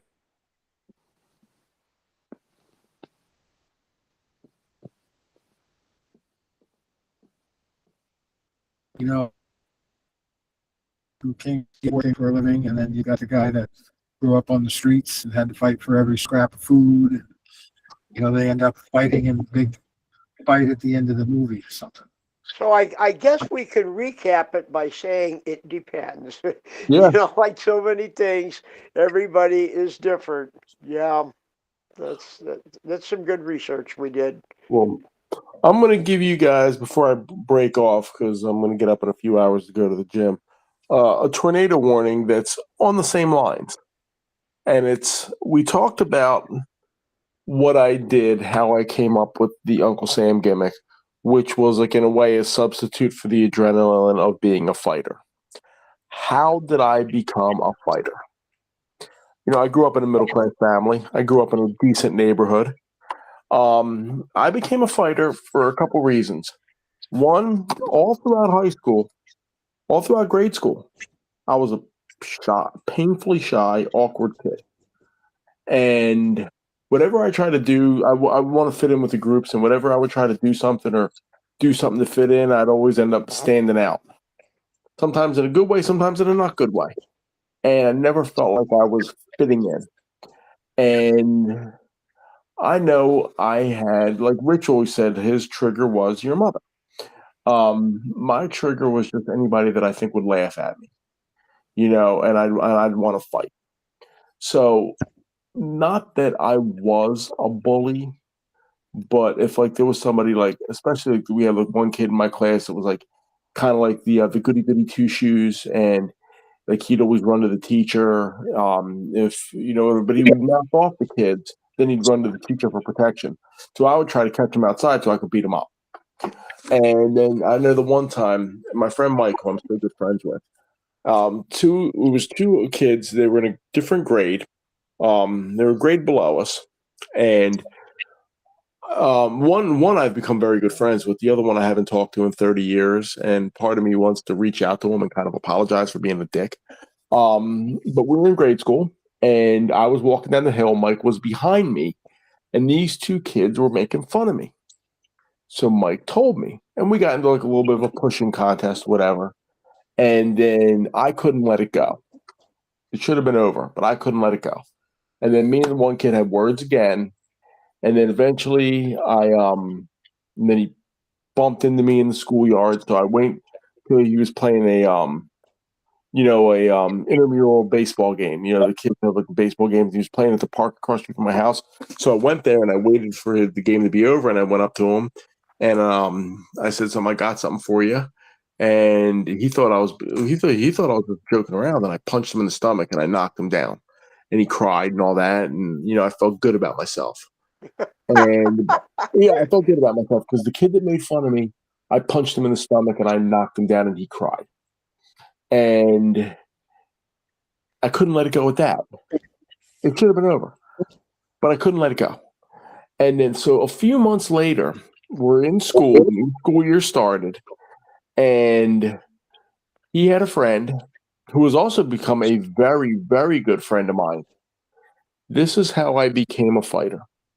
This big kid challenged me to a fight. It was the day, 2 days before my birthday. It was September 11th. Challenged me to a fight. He goes, I call you out. And the thought process was, I beat up the one kid, but now this big kid is calling me out, and I'm going to chicken out. And they're going to say that I'm a bully, and I'm a chicken, and I'm a scaredy cat, and all that. And I only beat up people that aren't big. I said, okay, tomorrow? I said, sounds good. He's like, really? Sure. He's like, okay. And we meet at the park. And me and this kid never had bad words before. And he looks at me, he's much bigger than me. And he and I got into like a fight. I mean, it was a hell of a scrap. And I was holding my own, and people were looking at me like, oh shit, Tony can actually fight a little bit. And at one point, I had hit him in the mouth, and I had bloodied his mouth up pretty good. And I went in for the kill, and he pushed me when I did, and I fell over my feet, and I hit my head on the ground. And he got on top of me, and he started hitting me in the face. And I was like, man, I got to fight my way out of this. And I somehow pushed my way out and landed a punch as I did. And I'm pouring blood. And everybody's like, okay, fight's over, right? And I'm like, nope, I can still keep going. And even he's like, no, I really don't want to fight anymore. I'm like, but I'm not done. I still got more in me. What I did was I earned respect. And then it became the fact that I'm like, you know what? Yeah, he's actually a tough kid, meaning me. And then I got in the idea that I wanted to be a boxer because I feel that I could take a beating. So now I want to box. And my dad had bought me a VHS tape called Heavyweights, the Big Punchers. I still have it somewhere. And it talked about great heavyweight punchers. And it showed clips of them. And it was like Jack Dempsey, Max Baer, Rocky Marciano, Sonny Liston, George Foreman. And the first guy on there was Joe Frazier. And they talked about Joe Frazier's left hook and the Philadelphia left hook. So I wanted a left hook like Joe Frazier. And I would get in front of a heavy bag for hours. And I would just throw left hooks to the point that I had no right hand. And I was big and sloppy and goofy looking, but I could punch, you know? And it got to the point where people were like, man, don't fuck with Tony, man. That kid will knock your head off. I felt so good about myself. And then I'd want to get into street fights because I'm like, you know what? I suck at everything else in life. You know, I played football. I wasn't good. I tried to go out for the band. I wasn't good. I tried to play drums. I wasn't good. I tried to be in student council. They didn't want me. I tried to be a prom king. They didn't want me. I tried to do this. I wasn't good enough. I was never picked. But you know what? I can fight. And if people can see me fight, they'll know I'm somebody. That's stupid. But that's what you think when you're 15, 16, 17 years old. And then someone goes, no, man, you really need to start boxing. If you want to do this so bad, maybe. And then, like I said, Dr. Cox made sure I got humbled a few times. And Dr. Cox would always tell you another thing. And sometimes when I write those long, drawn-out blogs and I'm a little down on myself, trust me to know that I'm going downstairs in the basement or I'm going to a gym and I'm working my ass off because Dr. Cox would do things to piss you off. And he would have me turn in the roster for the next week's group that he was taking to a show. And he'd purposely put my thing on top. So I would see where he would write on there that I wasn't as talented as other guys on the team. Because he knew it would piss me off and it would hurt me. It would really hurt me. But I knew he wasn't lying. I wasn't as talented. But he would then make me want to work harder, train harder, be more determined. And I always say it's called using that. I forget what the actual name of it was, but he goes, I use a negative stimuli to get a positive reaction. So I'm going to do something negative and I'm going to get a positive result. Now think of how that transfers into life now at your age or all of our ages. Yeah. That you realize, okay, hard work, not giving up, and then you get that confidence, and you can use it in the rest of your life. In other fields. You as a fighter, you don't run away from trouble. You run toward it. Yeah. And every day sometimes I'll have some nightmare client or something like that, and I know there's going to be a big argument about this return, and this guy makes millions of dollars. F that. Come on. I'm going to take it to him, regardless. And you get that attitude, that's what's so beautiful about the fight game to me. Yeah. You get that fighter's mindset. Doesn't mean you have to go, keep fighting it when you can't really perform it much anymore, but that mentality, that's the key. Yeah. So Yeah, when I reviewed a magazine recently, Novelist Post, even though I'm not really a novelist yet, I put it in that article in the responses to questions that sometimes writing is a fight, especially when you're a perfectionist. Yeah. But just writing about fighting, I've always enjoyed it, and being a fighter, it just gives you a certain toughness. I do remember too when I interviewed Teddy Atlas, which unfortunately I don't have that recording anymore. I was on a different platform.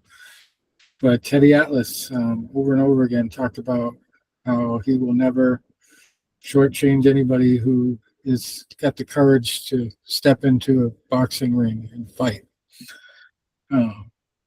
It's the biggest factor in keeping me at it was the respect level you get, even at the amateur level. Just when people know you're a fighter. And the quick story about that. When I was at Norwich University, there was this really beautiful girl who was already engaged to be married, and a bunch of my friends knew her and everything like that. And her roommate came up to me one day, and she was like, my roommate has the hots for you." I was like, "What? No way!" And she actually was in a lot of my English classes too, and we studied together. So I kind of got the message that, all right, there's some interest there. So we went out a couple times, totally not romantic situations. But one day she just starts crying in the back seat of the car on the way back to campus. And then, eventually it got to the point where we were so close to something happening that her fiance was around the time there was a military ball going on. Her fiance said something to her, and she had to come over to me in front of him, good 20 yards away. He stayed his distance. But, she come over to me and she explains, we can't do anything. We can't be, hanging out together anymore. My fiance is kind of pissed off about the whole situation, even though nothing happened. And so, yeah, I was always kind of miffed by that whole scenario. And I always wondered, why wouldn't he say anything to me? I asked my buddy one day about it, who was a complete womanizer. He would have just, got the conquest and told everybody about it. He was that type of guy. But he says to me, "It's because you're a boxer, dude. He's afraid of you." I was kind of like, "Oh shit, yeah, I guess you're right." But I'll never forget at graduation, I was kind of a little bit drunk. I was a drinker back then. And I walked up to both of them and congratulated them and everything and shook their hands and wished them the best. But yeah, it's one of those funny situations where you don't realize how much of a pedestal you're put on in the, your peer group. Right. And that, as Sun Tzu would say, the highest skill in battle is to not win every confrontation you're engaged in. The highest skill in battle is to win without fighting. Right? And if you've got that reputation, what does Teddy Atlas say every week? The mind is so important. So important. Right. We've gone totally philosophical, gentlemen. All right. Well, gentlemen, I'm going to log off because I'm going to be getting up in about 5.5 hours to hit the gym tomorrow morning before I have another miserable day at work. Well, I've got one more week. A week So from tonight, I will be happy Yep. because I'll be able to look for my first weekend off all year. So, I like you got guys told me last week, I'm in the championship rounds. Bite down on that mouthpiece. Keep going. Go. Yeah. I got the guy on my team that I don't like. He's out again for God knows what reason, and I think he's going to be getting fired soon. But it's a lose-lose for me because I'm like, I either have to work with a guy that I don't like, or I have to pick up all of the things he screws up, or I have to deal with him and I don't like him. So it's like it's lose. So I'm either doing his work, he's not there, so I'm doing all the work, or he's there and I don't like him. Before you go, I do have to tell you my dad joke. Oh yeah. So here it is. My friend Tony told me to never say his name backwards. Why not? Why not? Yeah, I get that one a lot. They say that to me a lot. Yeah. All right. Well, you guys have a good night. We'll talk next week about the fights. See how Tyson Fury does. All right. All right. See you guys. So the UFC stuff now. I'm trying to make it quick. You know, Rich, this card to me is invigorating. I'm kind of excited about it because the last month or so, that word malaise was coming into it. But I mean, I'm a little pumped for this thing. Yeah, it should be great. I was surprised at how close the odds are in the main event. Because Oldberg, I don't think looked very good in his last fight, and he has literally less than half the experience of Prochazka. The only thing that makes it make sense is that Prochazka is very sloppy sometimes. Talk about having both hands down, and he doesn't have a lot of head movement. Well, and sometimes that's his style, chaos. Yeah, and it could cost him. It could cost him, and it could knock a guy out. But yeah, that's a great main event. Let's recap the last week's UFC Fight Night 272 before we get on to that. I laid an egg on predicting the main event. I thought Duncan was going to do what he usually does, maybe have a rough start. God, he got beat. Pushed. I mean, beat up. Ooh. Yeah. And then, since that wasn't so competitive, Renato Carneiro got on the microphone. And they call him Money Moicano. That's his official nickname. But he might want to change it to Easy Money because he basically said, if the UFC doesn't give me an easy fight next time, I'm going to retire. And he said, F the fans. And he was just off the rails. Hey, he's a wild man. Yeah. But I would have not advised him to say F the fans, though. Come on. I mean, that's, of course, that's his style, I guess. He just says what comes out. It was actually kind of a theme in the post-fight speeches. I saw it a few times, and we'll get to it when I get to some of the other results. But a lot of people are really affected by these fans that get on the social media and criticize them or whatever. And I actually saw it kind of unfold before the fight even started with Darius Flowers, I think his name is. Big upset win. And he was pretty pissed off. And I watched it before the fight even started. I watched it in a preview where this guy that does the picks, and he does like an order of his confidence and how the fight's going to turn out. And he says, Darius Flowers is going to lose, and he's going to get his ass kicked, and he's 0 whatever in the UFC. And so this guy gets a win, and he gets on the mic, and he's like, listen, I've been in the UFC 4 years, and I've taken every fight they've given me, sometimes on short notice, sometimes with an injury, and this is my first win. And he just went off on all the keyboard warriors, I guess you call them. So, yeah, and that wasn't, I think there was another fighter. I'm not exactly sure who. But yeah, Carneiro has done this a lot. It's just drops the F-bombs, number one, and just rants in his post-fight speeches. But he made the money, and he didn't specifically call anybody out, but he definitely It made a weird impression after that. Screen is jammed for some reason, but in the co-main event, Verna Jandiroba basically was a takedown machine against Tabitha Ricci. She really couldn't get her stand-up game going.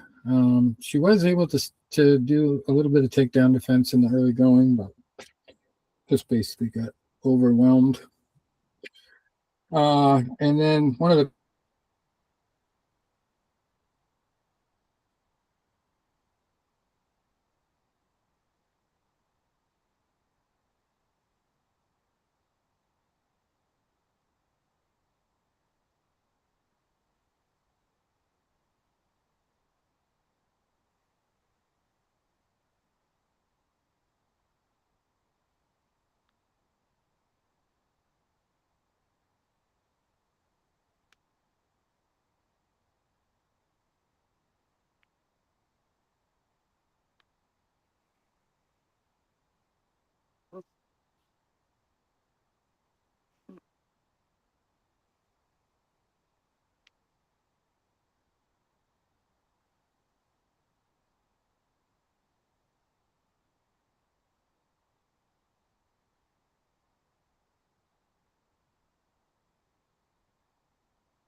Uh,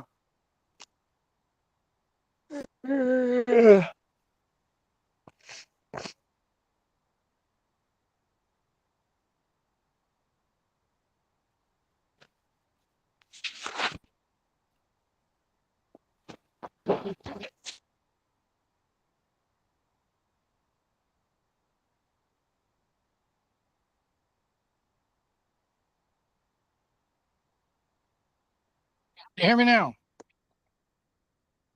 Tom? okay. All right, so I'm on my phone because my computer just crashed again. But what's the last thing you heard? Silence. Obviously. I wondered if we had a I think time we limit. broke off. No. That's the good thing about Google Meet. Don't have any time limit. But anyway, I think we were talking about the fans. You know how Moicano Yeah. trash talked the fans. So apparently, it wasn't the only person there that had a beef with the fans. And you know, in the day and age of social media and people being keyboard warriors, one of the other fighters that took issue with it was Darius Flowers in the early undercard. He had said something about people shortchanging him and bad mouthing him online. And I actually saw a guy that does predictions rip him to shreds, talking about he's 0 and whatever in the UFC, and he's got no shot in hell of winning this fight. And Darius went off. talked about basically has been in the UFC 4 years, and he wanted to hear it from the fans in the audience that he won his first fight there, and he was always taking his fights on short notice. And both of these guys, his opponent even Lando Venata, had been out of the game for a little while, and I think Darius was a year or two. So he ended up winning by TKO, slammed the guy on the mat, and then landed some punches. I think there was a rib injury. It was a very decent fight, and it's one of those situations, we talk about it every week, where sometimes a guy must feel like, if I don't win this fight, I'm out. They're not going to give me another chance, and so that desperation factor comes in. But it was great performance by him. Kudos. And then we had, I said, I don't know if we caught it on the recording part of it, but Berna Jandiroba was a takedown machine. She beat Tabitha Ritchie pretty handily. That wasn't really much to write home about. Abdul Rahman Yakhyayev beating Brenson Ribeiro, pretty much as predicted. He was the biggest favorite on the card. I thought it would be by knockout, but it ended up being by rear naked choke. Just 2 minutes and 52 seconds into that fight, we had one of my new favorite fighters. I thought he might run into trouble because his opponent was undefeated, Rafael Esteban, but ended up getting the knockout late in the third or early in the third round. Ethan Ewing is just a phenomenal fighter. I mean, he was putting it all together. I just love his style. He's very sound with the defense. I kind of was shocked when I looked at his eye. Was kind of swollen after the fight. I didn't even think he really took any good punches, but he just made it look easy. It's just so smooth in there. He's going to go places for sure. He is going to break into that top 10 and make a title run for sure. And he's one of those fighters that got his debut on short notice and came from kind of a feeder league. I think his only losses in his career were in his first couple fights. So much potential there. I think he's going to go very far. And then one of the wildest fights of the night, Tommy McMillan was another big favorite, and he just pulled the tornado out. He was going absolutely apeshit in there, trying to get the finish, and he finally got it with about 1 minute and 3 seconds left in the first round. TKO, needed a body and punches over Manolo Zucchini. And as expected, pretty much. Jose Moro Delano beating Robert Rushala, another favorite, winning his fight unanimous decision was the result there. And then a big surprise win for Thomas Peterson. He wasn't a favorite, but a lot of people were on the side of Guillermo Pat, who was a newcomer to the UFC, but had a great record going in. He just wasn't prepared for the wrestling. He got taken down and grounded and pounded so bad in the third round that he ended up losing by majority decision. He was doing very well in the early going. And then Alessandro Costa beating Stuart Nickel by knockout in the second round, which is 4 seconds left in the round. That was sort of expected, but Nickel was kind of holding his own in the early going and just ended up falling apart after that. And then we had the Flowers fight. Alice Pereira got the performance of the night for at first getting her ass kicked, and then Haley Cowan walked into a knockout from a knee just out of nowhere. 4 minutes and 24 seconds into the second round there. And then I think the biggest upset, other than Darius, was Tresean Gore.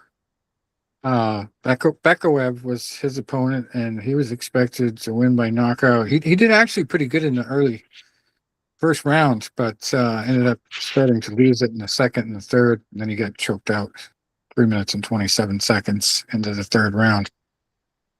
And Tresean Gore is another one who had a couple losses in a row, and desperation makes for good fights and sometimes wins for the underdogs.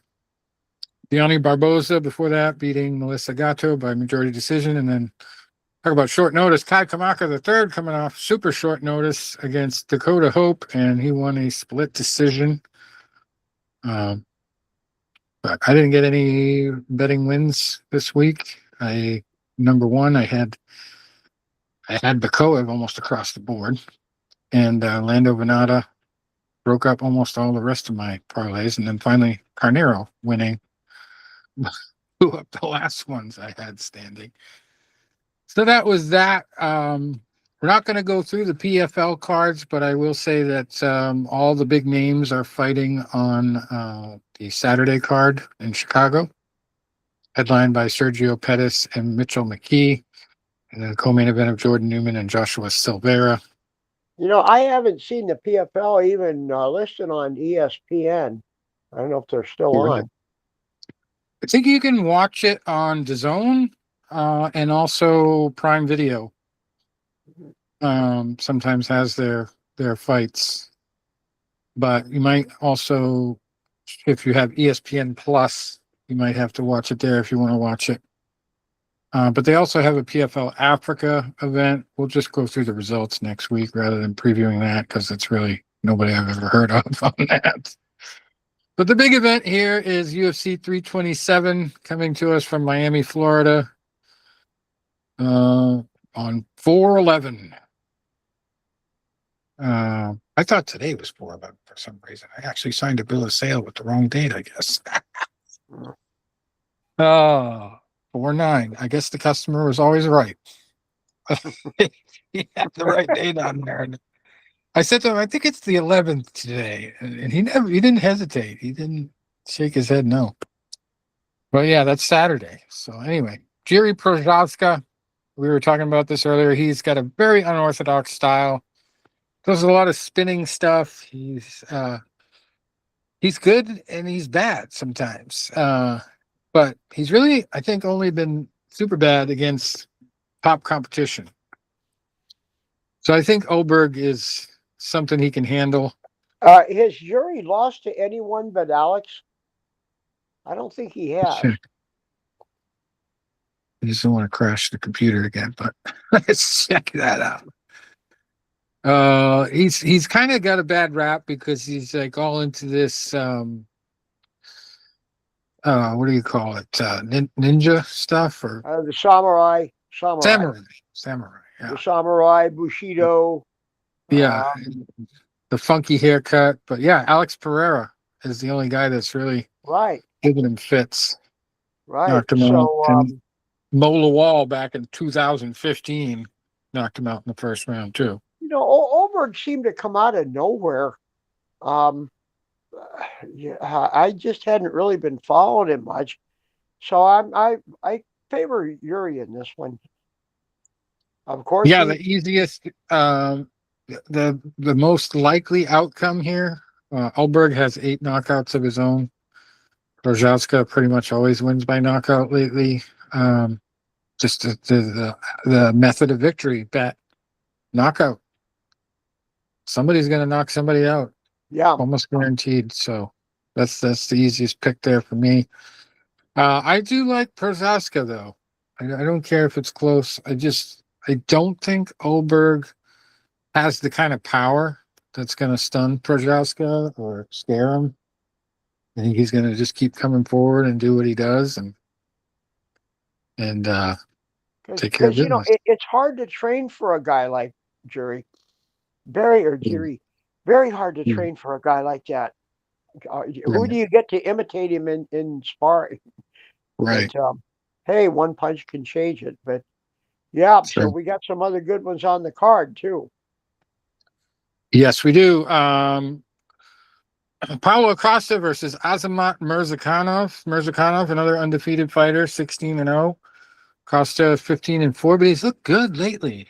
And there's a lot of experts, predictors out there who think he can win this one. Well, he's such a question mark because after that fight with Adesanya, I really questioned his not that he lost, but his mind.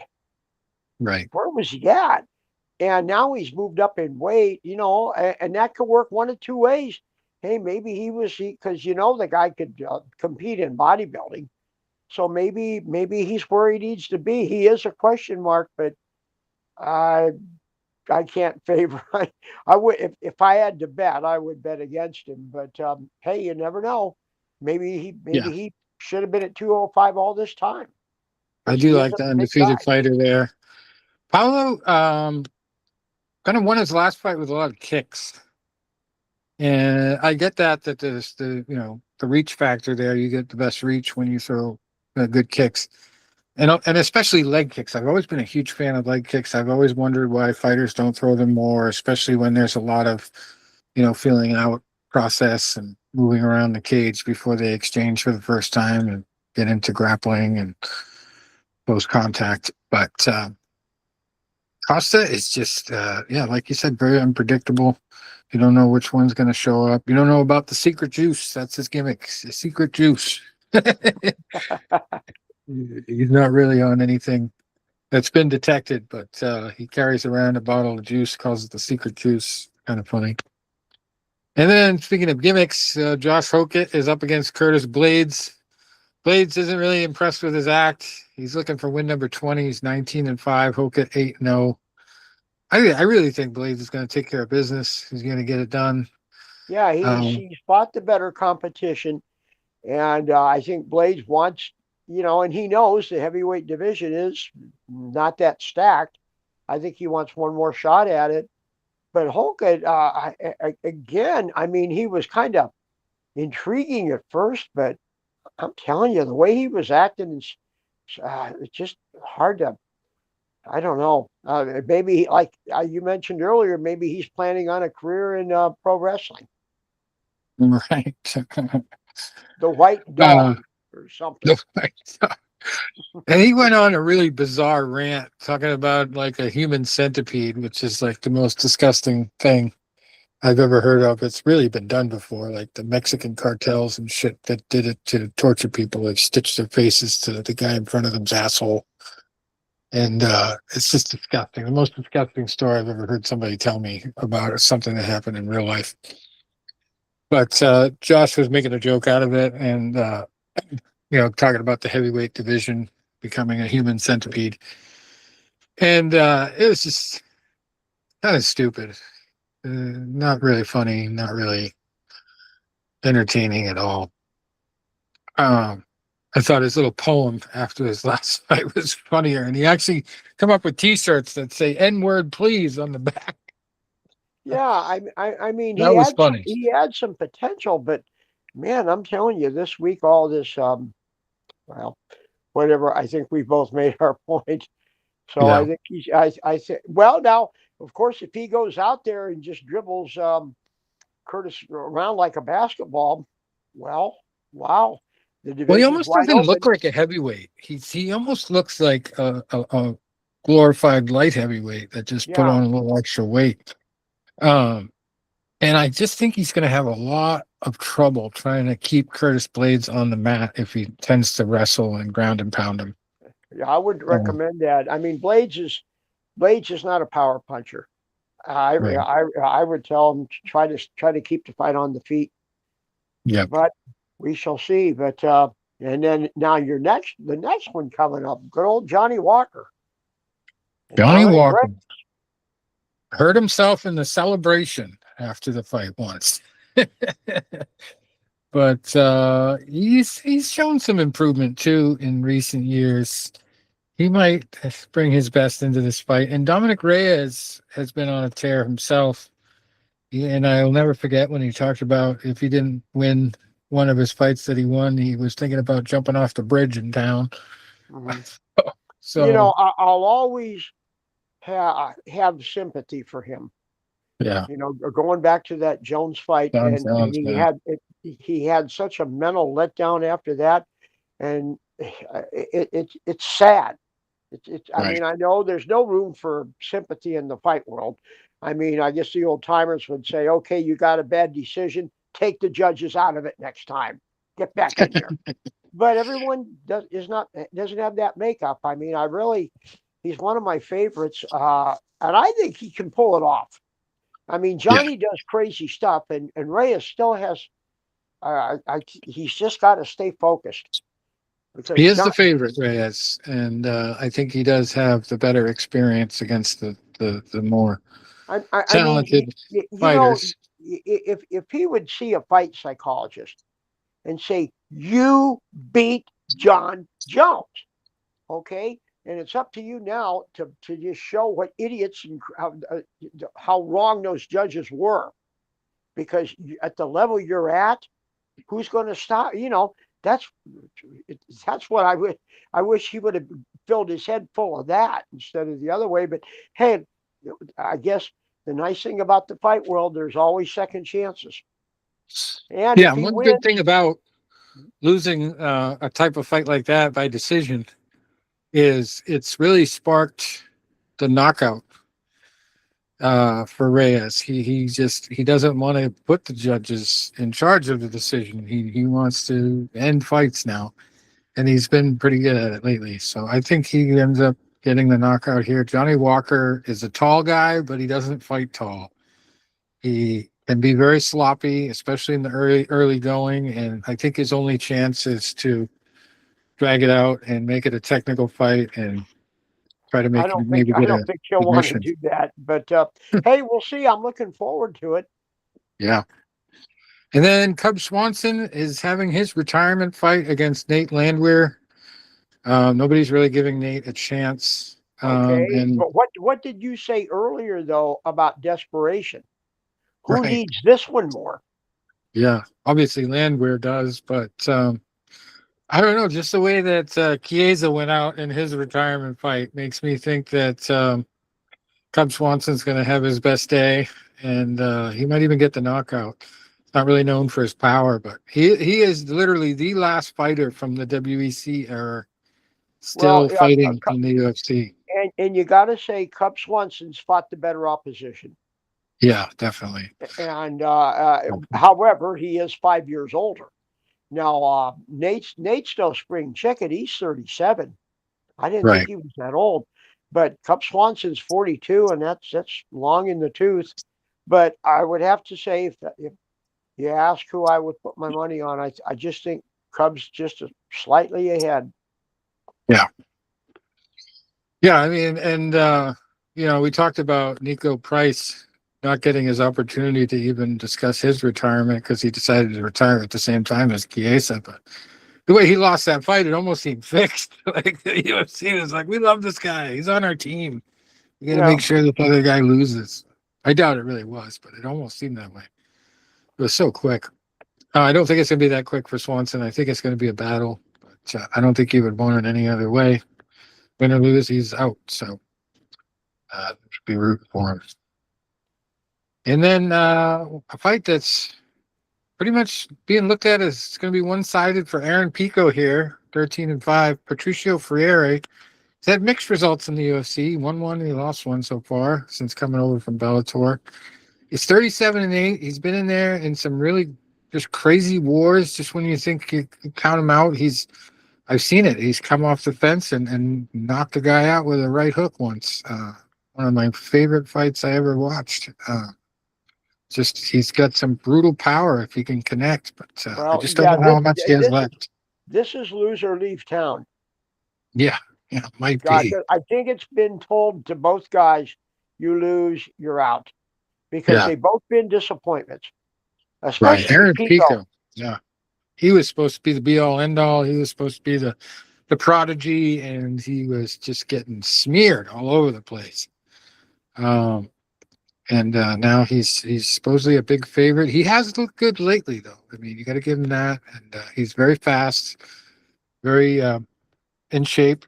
And not that Freire isn't, but Freire's biggest problem is his reach, especially against a striker like Pico, who's known for more dynamic striking. And he's got a little bit of reach and height on Patricio. So I don't know. And Patricio's probably got a lot more miles on the tires. Yeah. So I think the best fight of the night is number 6 here. Kevin Holland versus Randy Brown. These guys are very evenly matched. Holland has a little bit more experience, but he also has twice as many losses, a little bit more than twice as many. And he is very unpredictable. Sometimes he looks like God's greatest gift to fighters. Other times he looks like a bum. So, I like Brown. I think Brown's going to take it. I really enjoyed watching his last fight, and I think he'll win by decision, if not a finish.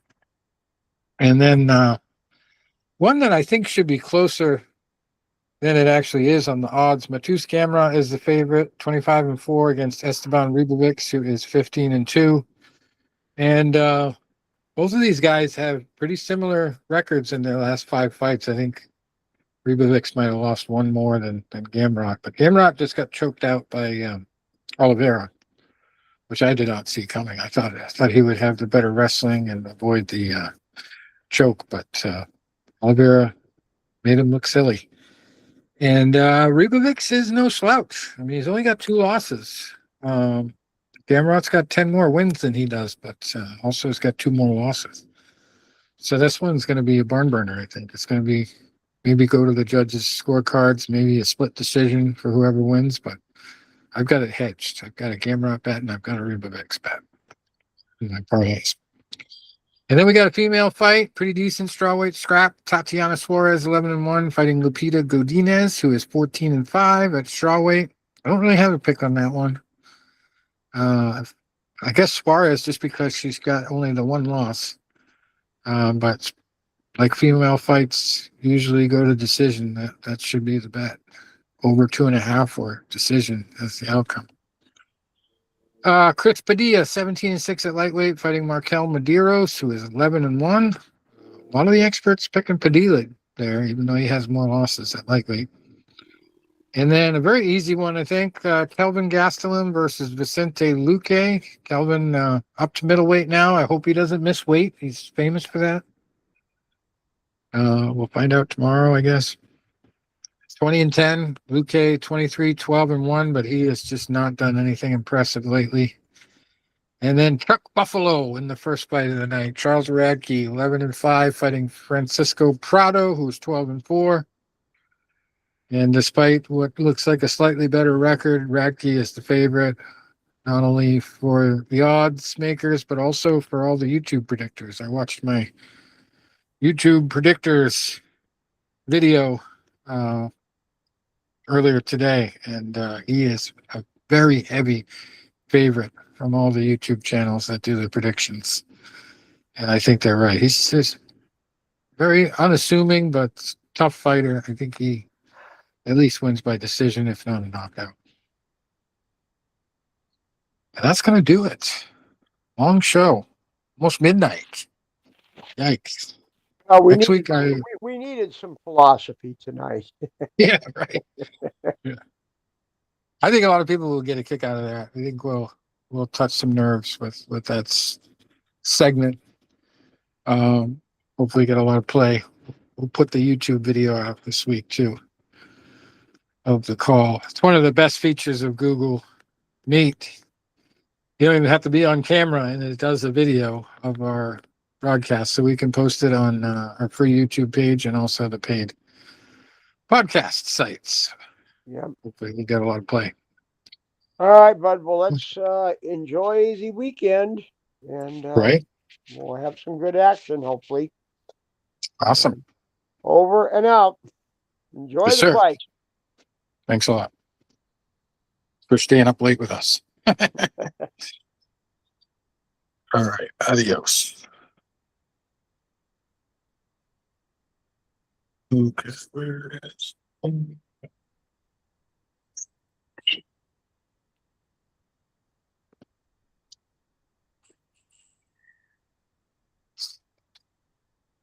there it is. Cool.